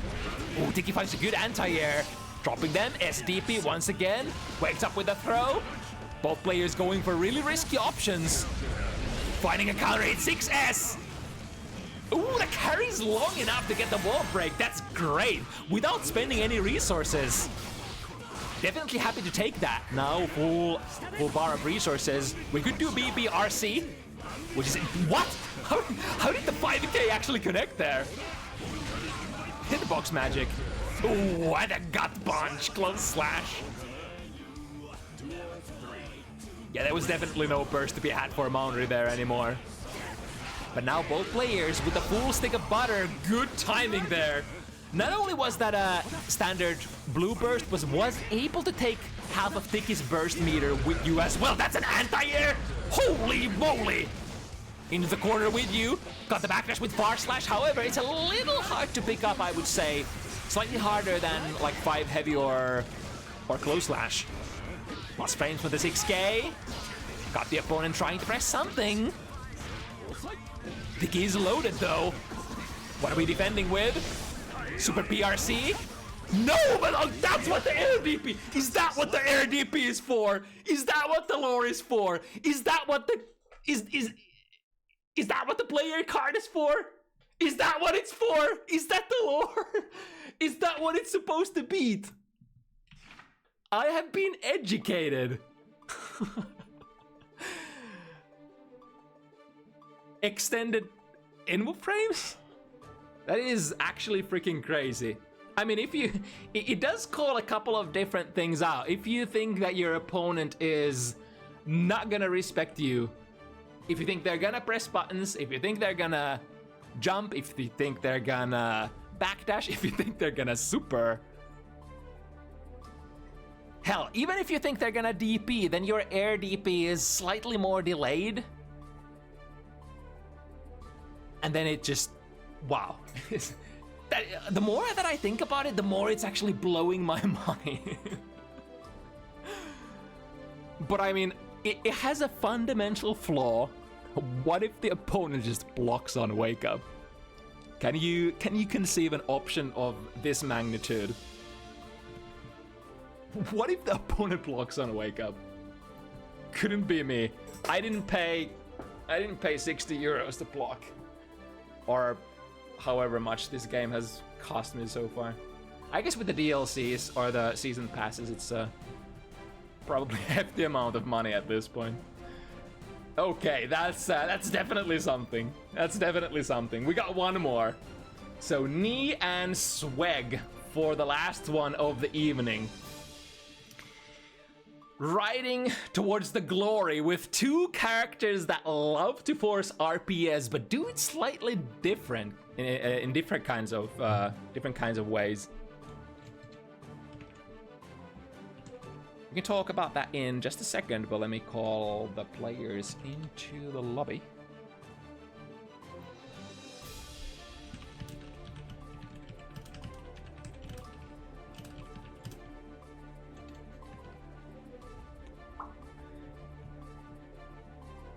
Alright, Knee, Anji versus the Sweg's signature Potemkin. Now, yeah, a lot of, like, both of these characters force a lot of RPS, but Potemkin is a little more, you know, little more standard example of how it's done. You know, you're a basic grappler, you're forcing a lot of strike throw situations, especially since you have Garuda, which causes that, makes that G word to happen. Guard crush removes your throw-in vulnerability completely, coming out of a block stun, so it's kind of hard to deal with. Anji, on the other hand, Anji, through spinning, can force you to sort of make RPS decisions, make responses even full mid-screen. It's like you can't really let Anji get away with an empty spin, or heaven forbid, like spin into a Fujin, or like a charge Fujin. But on the other hand, if you swing Anji and he's spinning, yeah, you're in a bad position and you're gonna take a full combo. So it's a lot of different options to leverage. Ooh, caught them with a close slash. Unfortunately, the wall had taken so much damage already, so Swag couldn't squeeze more damage out of that. Powering through with that armor, and I think that's not gonna be enough. Anji's actually fairly tough boy. 100 meter for Knee. There's the spin. And at the very least, even if you feel like you're in a bad position, or like bad positional, or you're not in a good place positionally, or you're not in a good place in frame-wise, you can use the new quotations new follow-up Midare that at least force your turn and or a knockdown. Got them low. Swag still wants to play this without tension. Oh, it ends up working out though. Sometimes the gambles do pay off. I mean, technically, you are Potemkin, so even if you go down immediately after that burst, it's still rather likely that you can endure long enough to get a burst in the last round. So, for a character like Potemkin, like reach like that, or like gamble attempts like that are not necessarily as bad as with maybe like Milia or Chip or characters like that. Yeah, we talk about the big body advantages, and there are a lot of advantages for being a big body, or rather being a high defensive modifier, high EHP character in Guilty Gear Strive. Wire seed to break the sequence. Never want to be in that Potemkin throw range if you can help it. Plus frame from Shin. What's next? Overhead. Swag blocked it successfully, but Knee was also ready for it. Spent the RC and went for the follow-up. Of course, if the Rin lands on hit, then the RC is gonna be kind of wasted. But when you're hunting for the last hit, that's especially when Rin becomes really powerful. Through the wall with the Issei Ogi. Hard knockdown. Potemkin only has Deflect Shield to play with here. The biggest threat for Wake Up on Potemkin is if you have 50, you can threaten with that. Oh, wait a minute. Dropping the Issei Ogi, it has so much recovery. Here's a chance potentially for Swag. But a calm response here for Knee. Deflect Shield, push the grappler completely far away to the other side of the screen and stabilize the situation. Starting with a 2P, that anti-2P, one of the furthest reaching 2Ps in the game, maybe even the 2P to have. Unsure, but I can't really conceive at the moment whose 2P would be, you know, better than Anji's out of the 5-framers at least. I mean, you have like 2Ps. You have 2Ps that do different kinds of things. For example, Gold Louis, really great anti-air. Forcing the Garuda impact into, surely gonna be a kill with that massively hitting Potemkin Buster out of the crumble. Oh, good treat there. Gotta jump in. A little bit of an ABC. Good backdash on the Buster as well. Wild Assault to push the opponent back towards the corner. Nice backdash. This time the Rin was not followed up by, or backed up by the tension. Because, like, of course, you don't want to spend tension like that when the opponent is completely full health, right? Here comes the Fujin from downtown. Can we get a full screen corner carry? Not quite, but dropping Swag in a really nice position here for some close slash pressure. Shimmy backdash, maybe expecting the Buster. Oh, look at that! Swag with the timing. I think a lesser player would have just bustered that, but Swag was completely confident in their ability to close slash the recovery of that parry super. I'm gonna be honest, I'm not built like that. I can't do that consistently. So I would just throw there because I am weak. To the other side. Oh, that second hit didn't actually connect. Time to guess. 5D tap. Still, the Gigantor slowly running away, allowing Knee to have enough space to backdash. And it is actually fairly powerful to have the option to backdash against Potemkin, because, like, one of the... Ooh, the prediction here! The Heat Knuckle doesn't give you a clean Oki, though, so there's that problem. Usually you want to try to break a wall with that if you can.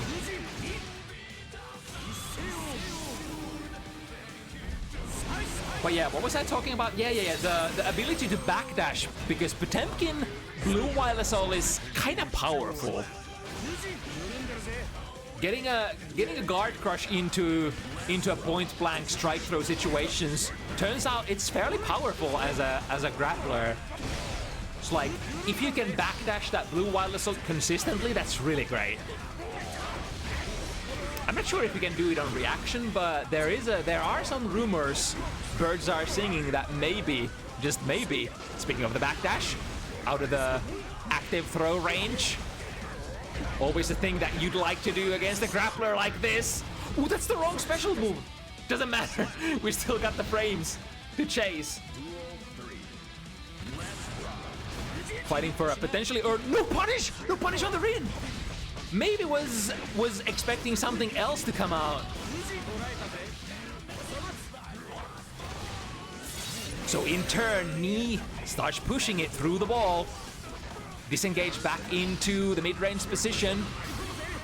Oh, but Swag is patient here. Can we flip this around? 6K into... Wait, huh? Wait, was that a respect there?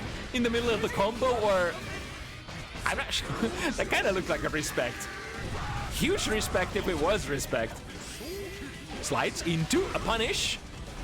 Not quite the Not quite the potential custom combo that we could have gotten with the slowdown with the BRC, but we're working with what we got. And the first very relevant match here taken by Swag, increasing the lead from completely even to 2 games up very early into this set. Knee chasing the backdash, close slash does its job. Really great universal tool for many characters in Guilty Gear Strive.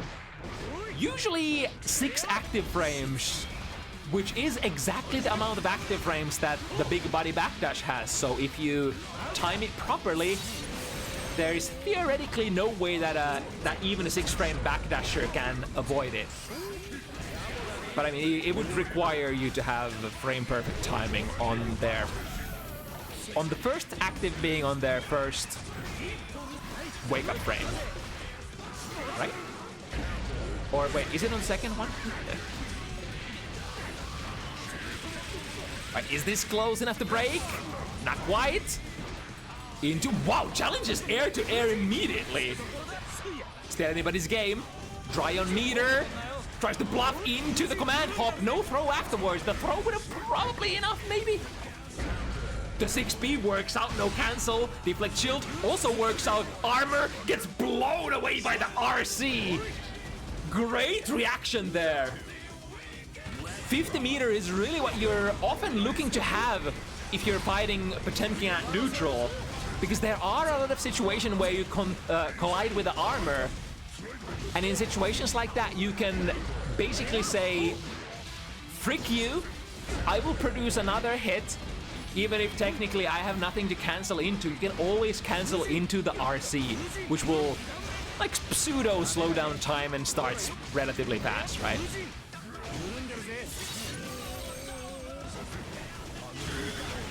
Right, can you escape this? Oh, the dance! Oh my god, that's so powerful! That is so powerful! Especially since it's really hard to do anything about Midare. So if you are in a close range position, dance through the Gigantor, and then delay the Midare a little bit, so that the like what is Potemkin gonna do? Potemkin doesn't really have any inputs there. Because you don't have, like, DP characters can sometimes, like, maybe RC what they touched you with. I mean, in this case, you're gonna be touching them with the Gigantor, so you're kind of actionable. But, yeah, it's an interesting RPS situation, to say the least. Powering through the armor again. Can we get the combos, the bombos? Not quite. YRC, in order to try to keep the corner position, Knee tried to do the same. But the timing is everything. Sometimes it turns into a blue RC. If you're delaying too much, backdash works out, but still puts Swag a little bit closer to the wall. And Iseogi is gonna be enough. Multi-hits, bam bam bam, Guts Crush in itself. But you also have that really cool option to RC the Iseogi and produce a huge lot of normals between the Iseogi hits. Ooh, the Shin actually landed as a hit. So that lead into a combo. Accidental side switch, which Swag immediately takes advantage of by bursting Knee into the corner. Got Crush. What's the strike of the day? 5B. Catching, I think that might have been a backdash or a jump startup. Oh, come into Papa's embrace. Are you dancing forward? Let's dance then.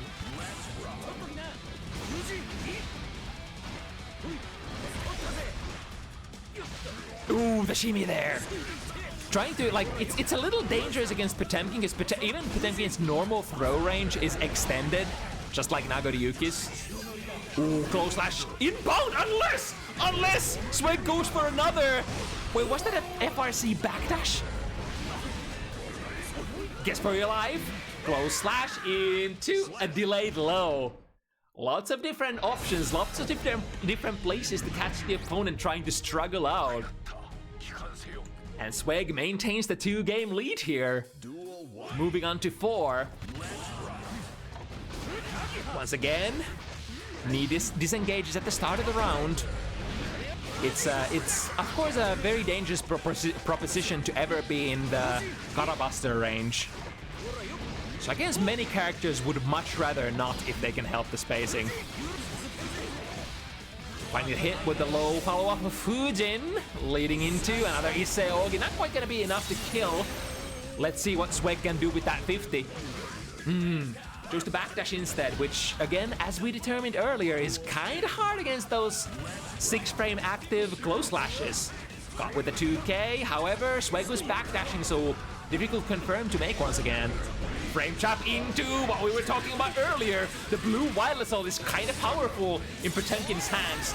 We were like, can it get any worse on this character who has white Wild Assault? But heck, I think the blue Wild Assault is way better. Look at that. I think that was a super. Wait, was that a backdash PRC or a super PRC? Starting with a Buster. Even if you backdash out of it, even if the close slash itself doesn't land per se, I think as the close slasher, you are generally bound to be plus. Jump over with the jump heavy, with a cross-up hitbox. Ooh, nice whiff punish there on the 2D. That's the primary disadvantage of Potemkin, or the primary weakness of Potemkin. Your neutral pokes are really good, but they're extremely whiff punishable. But on the other hand, excuse me? Cut the flick half screen away, and of course that parry super has, reach for days. Not only reaching Potemkin, but also being able to break the wall there for a little bit of extra damage. That is quite something.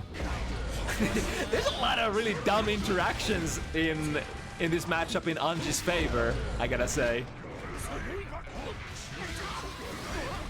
Into another Garuda, got them. This time the 2K2D actually worked out, even though Anji was airborne. Blowing in the back, into the corner. Tap the 5D, that's a small conversion, but, maintaining the position, maintaining the, what do they say? The propaganda? Maintaining the, God, I forgot what it's called. Anyway, ooh, got them with an Nagiha. Both players have been trying to really actively backdash stuff, but it tends to not be working out too well, especially in the corner when you don't have anywhere to backdash to. Ring does work once again. Yeah, this Sweg can't really justify bursting here. Can try to spend the last of your attention though, as a last-ditch effort. Ooh, finding that. Ooh, no conversion on the close slash. That's such an interesting interaction there. Going for like a charged call to make the slide hit whip. Speaking of slide hit, here's one. Into a hard knockdown, into a buster. Probably tried to go for it again. I'm not sure if Sweg meant to miss a close slash there. Or sorry, far slash. Strike throw. You're in my sights. Your guard crushed. Even though Knee got hit out of it, look at that! Reading the reversal super and straight into the buster. That's one of the strong suits of Potemkin, that if you are close enough, then you have a really high reward option for basically saying, I don't care about the timing at all, I can just buster, and if you're reversal supering, well, too bad, it's not gonna do anything. A clean jump in to the other side, back dash. Oh, that's a counter 8-5 heavy. Probably worth burst as well. One of the better starters that Anji has in his kit. Plus frames from the shin. What's next? No punish there on that range. Could have 5-framer, right? I think that's also like a little bit of matchup familiarity. To be able to determine at which ranges I can punish Rin, at which ranges I can punish Nagiha, and stuff like that. Because like a lot of the Hujin follow-ups are just, in a way or another, extremely unsafe. Either punishable on block, or if you read them, you get your back broken really badly, like Shin, for example, if you align your jump with Anji. Or like react to the flip kick. Or not flip kick, the command dash, the command hop. Command hop is probably the word that people are using. Yo, that was definitely not what Knee wanted to do. Missed the throw in a critical range. Trying to bait the burst. However, Sweg not ready to spend it yet. We could potentially use it on a blue wild assault. Has to spend it. Yeah, that was pretty much the last moment that you could burst anymore. The butterfly combo is coming. Potentially really close to a wall break as well. It's sort of the balancing factor. The longer you're holding your burst, the more opportunities you give to the opponent to bait your burst and give you free value. But at the same time, the closer to death you're drawing and the harder it is to burst for you. The harder for you it is to pick your spot in the opponent's combo! Small one there as a punish. Rin? Successful once again. Ooh, that was probably a critical miss input there. Knee was nowhere around to be had. The wall break, Knee potentially threatening to take it finally into an even-steven situation since the start of the set. Ooh, cut the backdash again, but not cleanly. I think Sweg is probably really happy with those. It goes both ways though. So like even if you get hit by some of the softer hitting combos from Potemkin, or like a stray Garuda that puts you full screen, you probably usually want to take that little bit of damage in order to get outside of your Potemkin. Wait, that's a thing? I was probably trying to convert into a really good combo. RC there from the side of Sweg to save himself against the incoming Midare potentially out of the spin. Sweg not ready to give away the leading position just yet, starting with the Karabuster. However, retreating from the situation is Knee. A punch against Slight Head. Closing into the corner, here we go. Big damage inbound, drops the combo though. Maybe on purpose, question mark. Shitsu, yep, is gonna be plus enough that there is pretty much nothing that you can press if Anji wants to frame trap you. Take 5P into the Buster. This is a common way how it starts. The double jump to bait the 6P. Anji has a huge sizable 6P, but even that is sometimes prone to getting baited. Especially Potemkin. Potemkin has so many good options. Other than just the double jumps, you have jump D as well. In addition to one of the deepest hitting jump slashers in the game.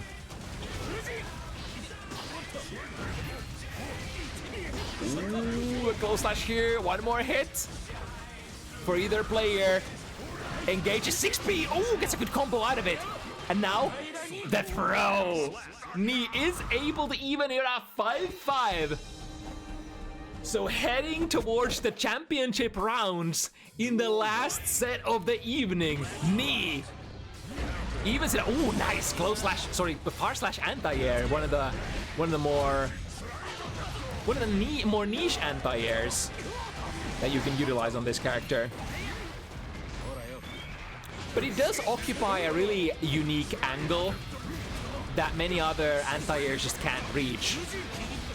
Alright, doesn't take the biggest burst punish here, so Sweg probably not heartbroken about it. Backdash into a throw. We'll be able to break the throw from Knee. The armor powers through. Can we change positions? Not quite, but we take the combo as well. A little bit of a drop here, but we'll still maintain the ability to go for a meaty, which is all that matters. Counter it. Can we can definitely derive value out of that. And now Knee's pressure. The air backdash calls out something. Calls out a button. Maybe a throw. Tap the 5D. Has enough tension. The downside is that the wall had taken so much damage already, so there was not a whole lot other than the wall break to be had there. Oh, the second hit of the butterfly rings as a hit. Knee converts, and successfully, just like that, we're gonna once again go into a tie-breaking set here, or sorry, tie-breaking round here. Plays with a lot of burst resources. Time to get. Ooh! Went for a jump mix-up there instead of the Garuda. I wonder if you just don't have enough frame advantage to go for that in that kind of situation. With the lows. Chasing with that forward jump, here comes the conversion. That could be really close to a kill, not quite. Anji's very, very tough boy after all. Come here! Boom! And it is Sweg who maintains the leading position. Now, the burden is on Knee to take 2 in a row. Can we do it? This character is sort of built to shit out damage. But so is Potemkin. 6P from the backside, very classic Gildigear Daisuke Ishiwatari kind of moment.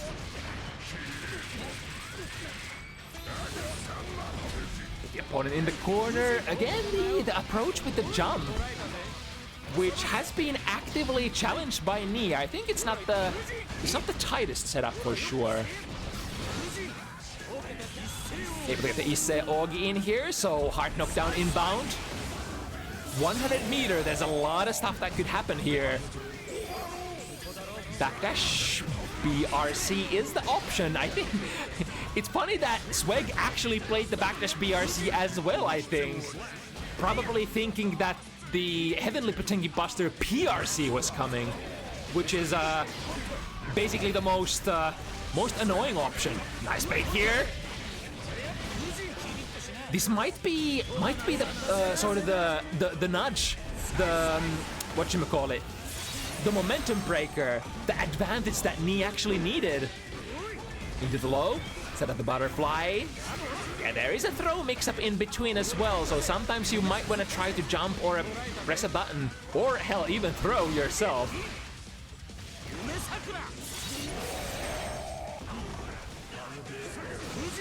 Blazing towards the 6-6, potentially got the backdash there as well. Once again, another backdash full spray to a close slash. Name a more classic situation in Gildigear Strive. It is a simple kind of pressure game, and we have one god button that does it all. Close slash big B. Ooh, able to produce multiple hits there. The 2K 2D fast enough on the armor. Great 6P, only buying so much real estate with that though. And Sweg still holding the corner, trying to grab air, and here comes Knee. Option selecting the PRC just in case that the Nagiha misses, or maybe you can get a combo on hit as well. Although you can generally combo out a Nagiha just naturally as well. Set point Sweg. It would have to, again, be the first time that Knee breaks the status quo. Deflect shield, God tool against Garuda impact. Shin the backside. Spend more meter, get the throw. Small damage in Potemkin. Ooh. Oh, but that's not good enough. That's not good enough to get out of there. You would have to grab the opponent for that to be effective a lot of the times. And here comes Knee with the air backdash, late air backdash option. The overhead option to kill the Potemkin. And it's down to this round. All the marbles are in the same bag. Who's holding the bag? Knee's holding, Knee's reaching for it. But Sweg gives Knee a little slap on the wrists. He's like, nah. Okay, this won't break the wall, but this will deal a maximum amount of damage. And potentially another mix-up. Is that enough? OTG is not available, question mark, but baits the reversal super. And just like that, I say just like that, but it was a grind, it was a slaughter, it was a punching each other in the face all the way till the end. Live by the RPS, die by the RPS, and what a way to go out, betting it on a reversal super. The parry super at that as well. But Swag was engaging with a lot of those jumps on Wake Up. A lot of like a re-jump pressure, which is very common for Potemkin throughout the Guilty Gear Strive or rather Guilty Gear iterations overall, which is a little vulnerable, or rather, which makes the reversal parry a little vulnerable, because you have a little bit of time to check while you're airborne what's up on the opponent's side. Either way, I'm actually a little bit surprised there. In my head, Swag was sort of the underdog, but able to play almost perfectly even. Great match for sure to end the evening. But end the evening we shall. That is the last set of this Bounty Hunters. To remind you, we have one more event till Lucy reveal. Sorry, Lucy release. That's the word. So if you're looking to play Lucy, wait for one more week, and then we're gonna make Lucy available to be picked in the sign-up forms. And speaking of which, if you want to sign up for next Bounty Hunters, you can, for example, join my Discord. The sign-up forms are going to be posted there in a couple of minutes after the stream goes online. But now it's time to end it. But in what kind of fashion? Let's see if there's anything cool to potentially raid on twitch.tv. I bet a lot of people are a little, what's the word? There's been a lot of offline tournaments as of recent, so there might not be a lot of action going on at the moment. Like, can I remember what the game is called? Guilty Gear Strive. Yeah, that's the one. And that is indeed the one. There's of course the Mothbit beginner bracket going on. Stargate Swish Slam. What is that? There's actually a lot of events going on at the moment.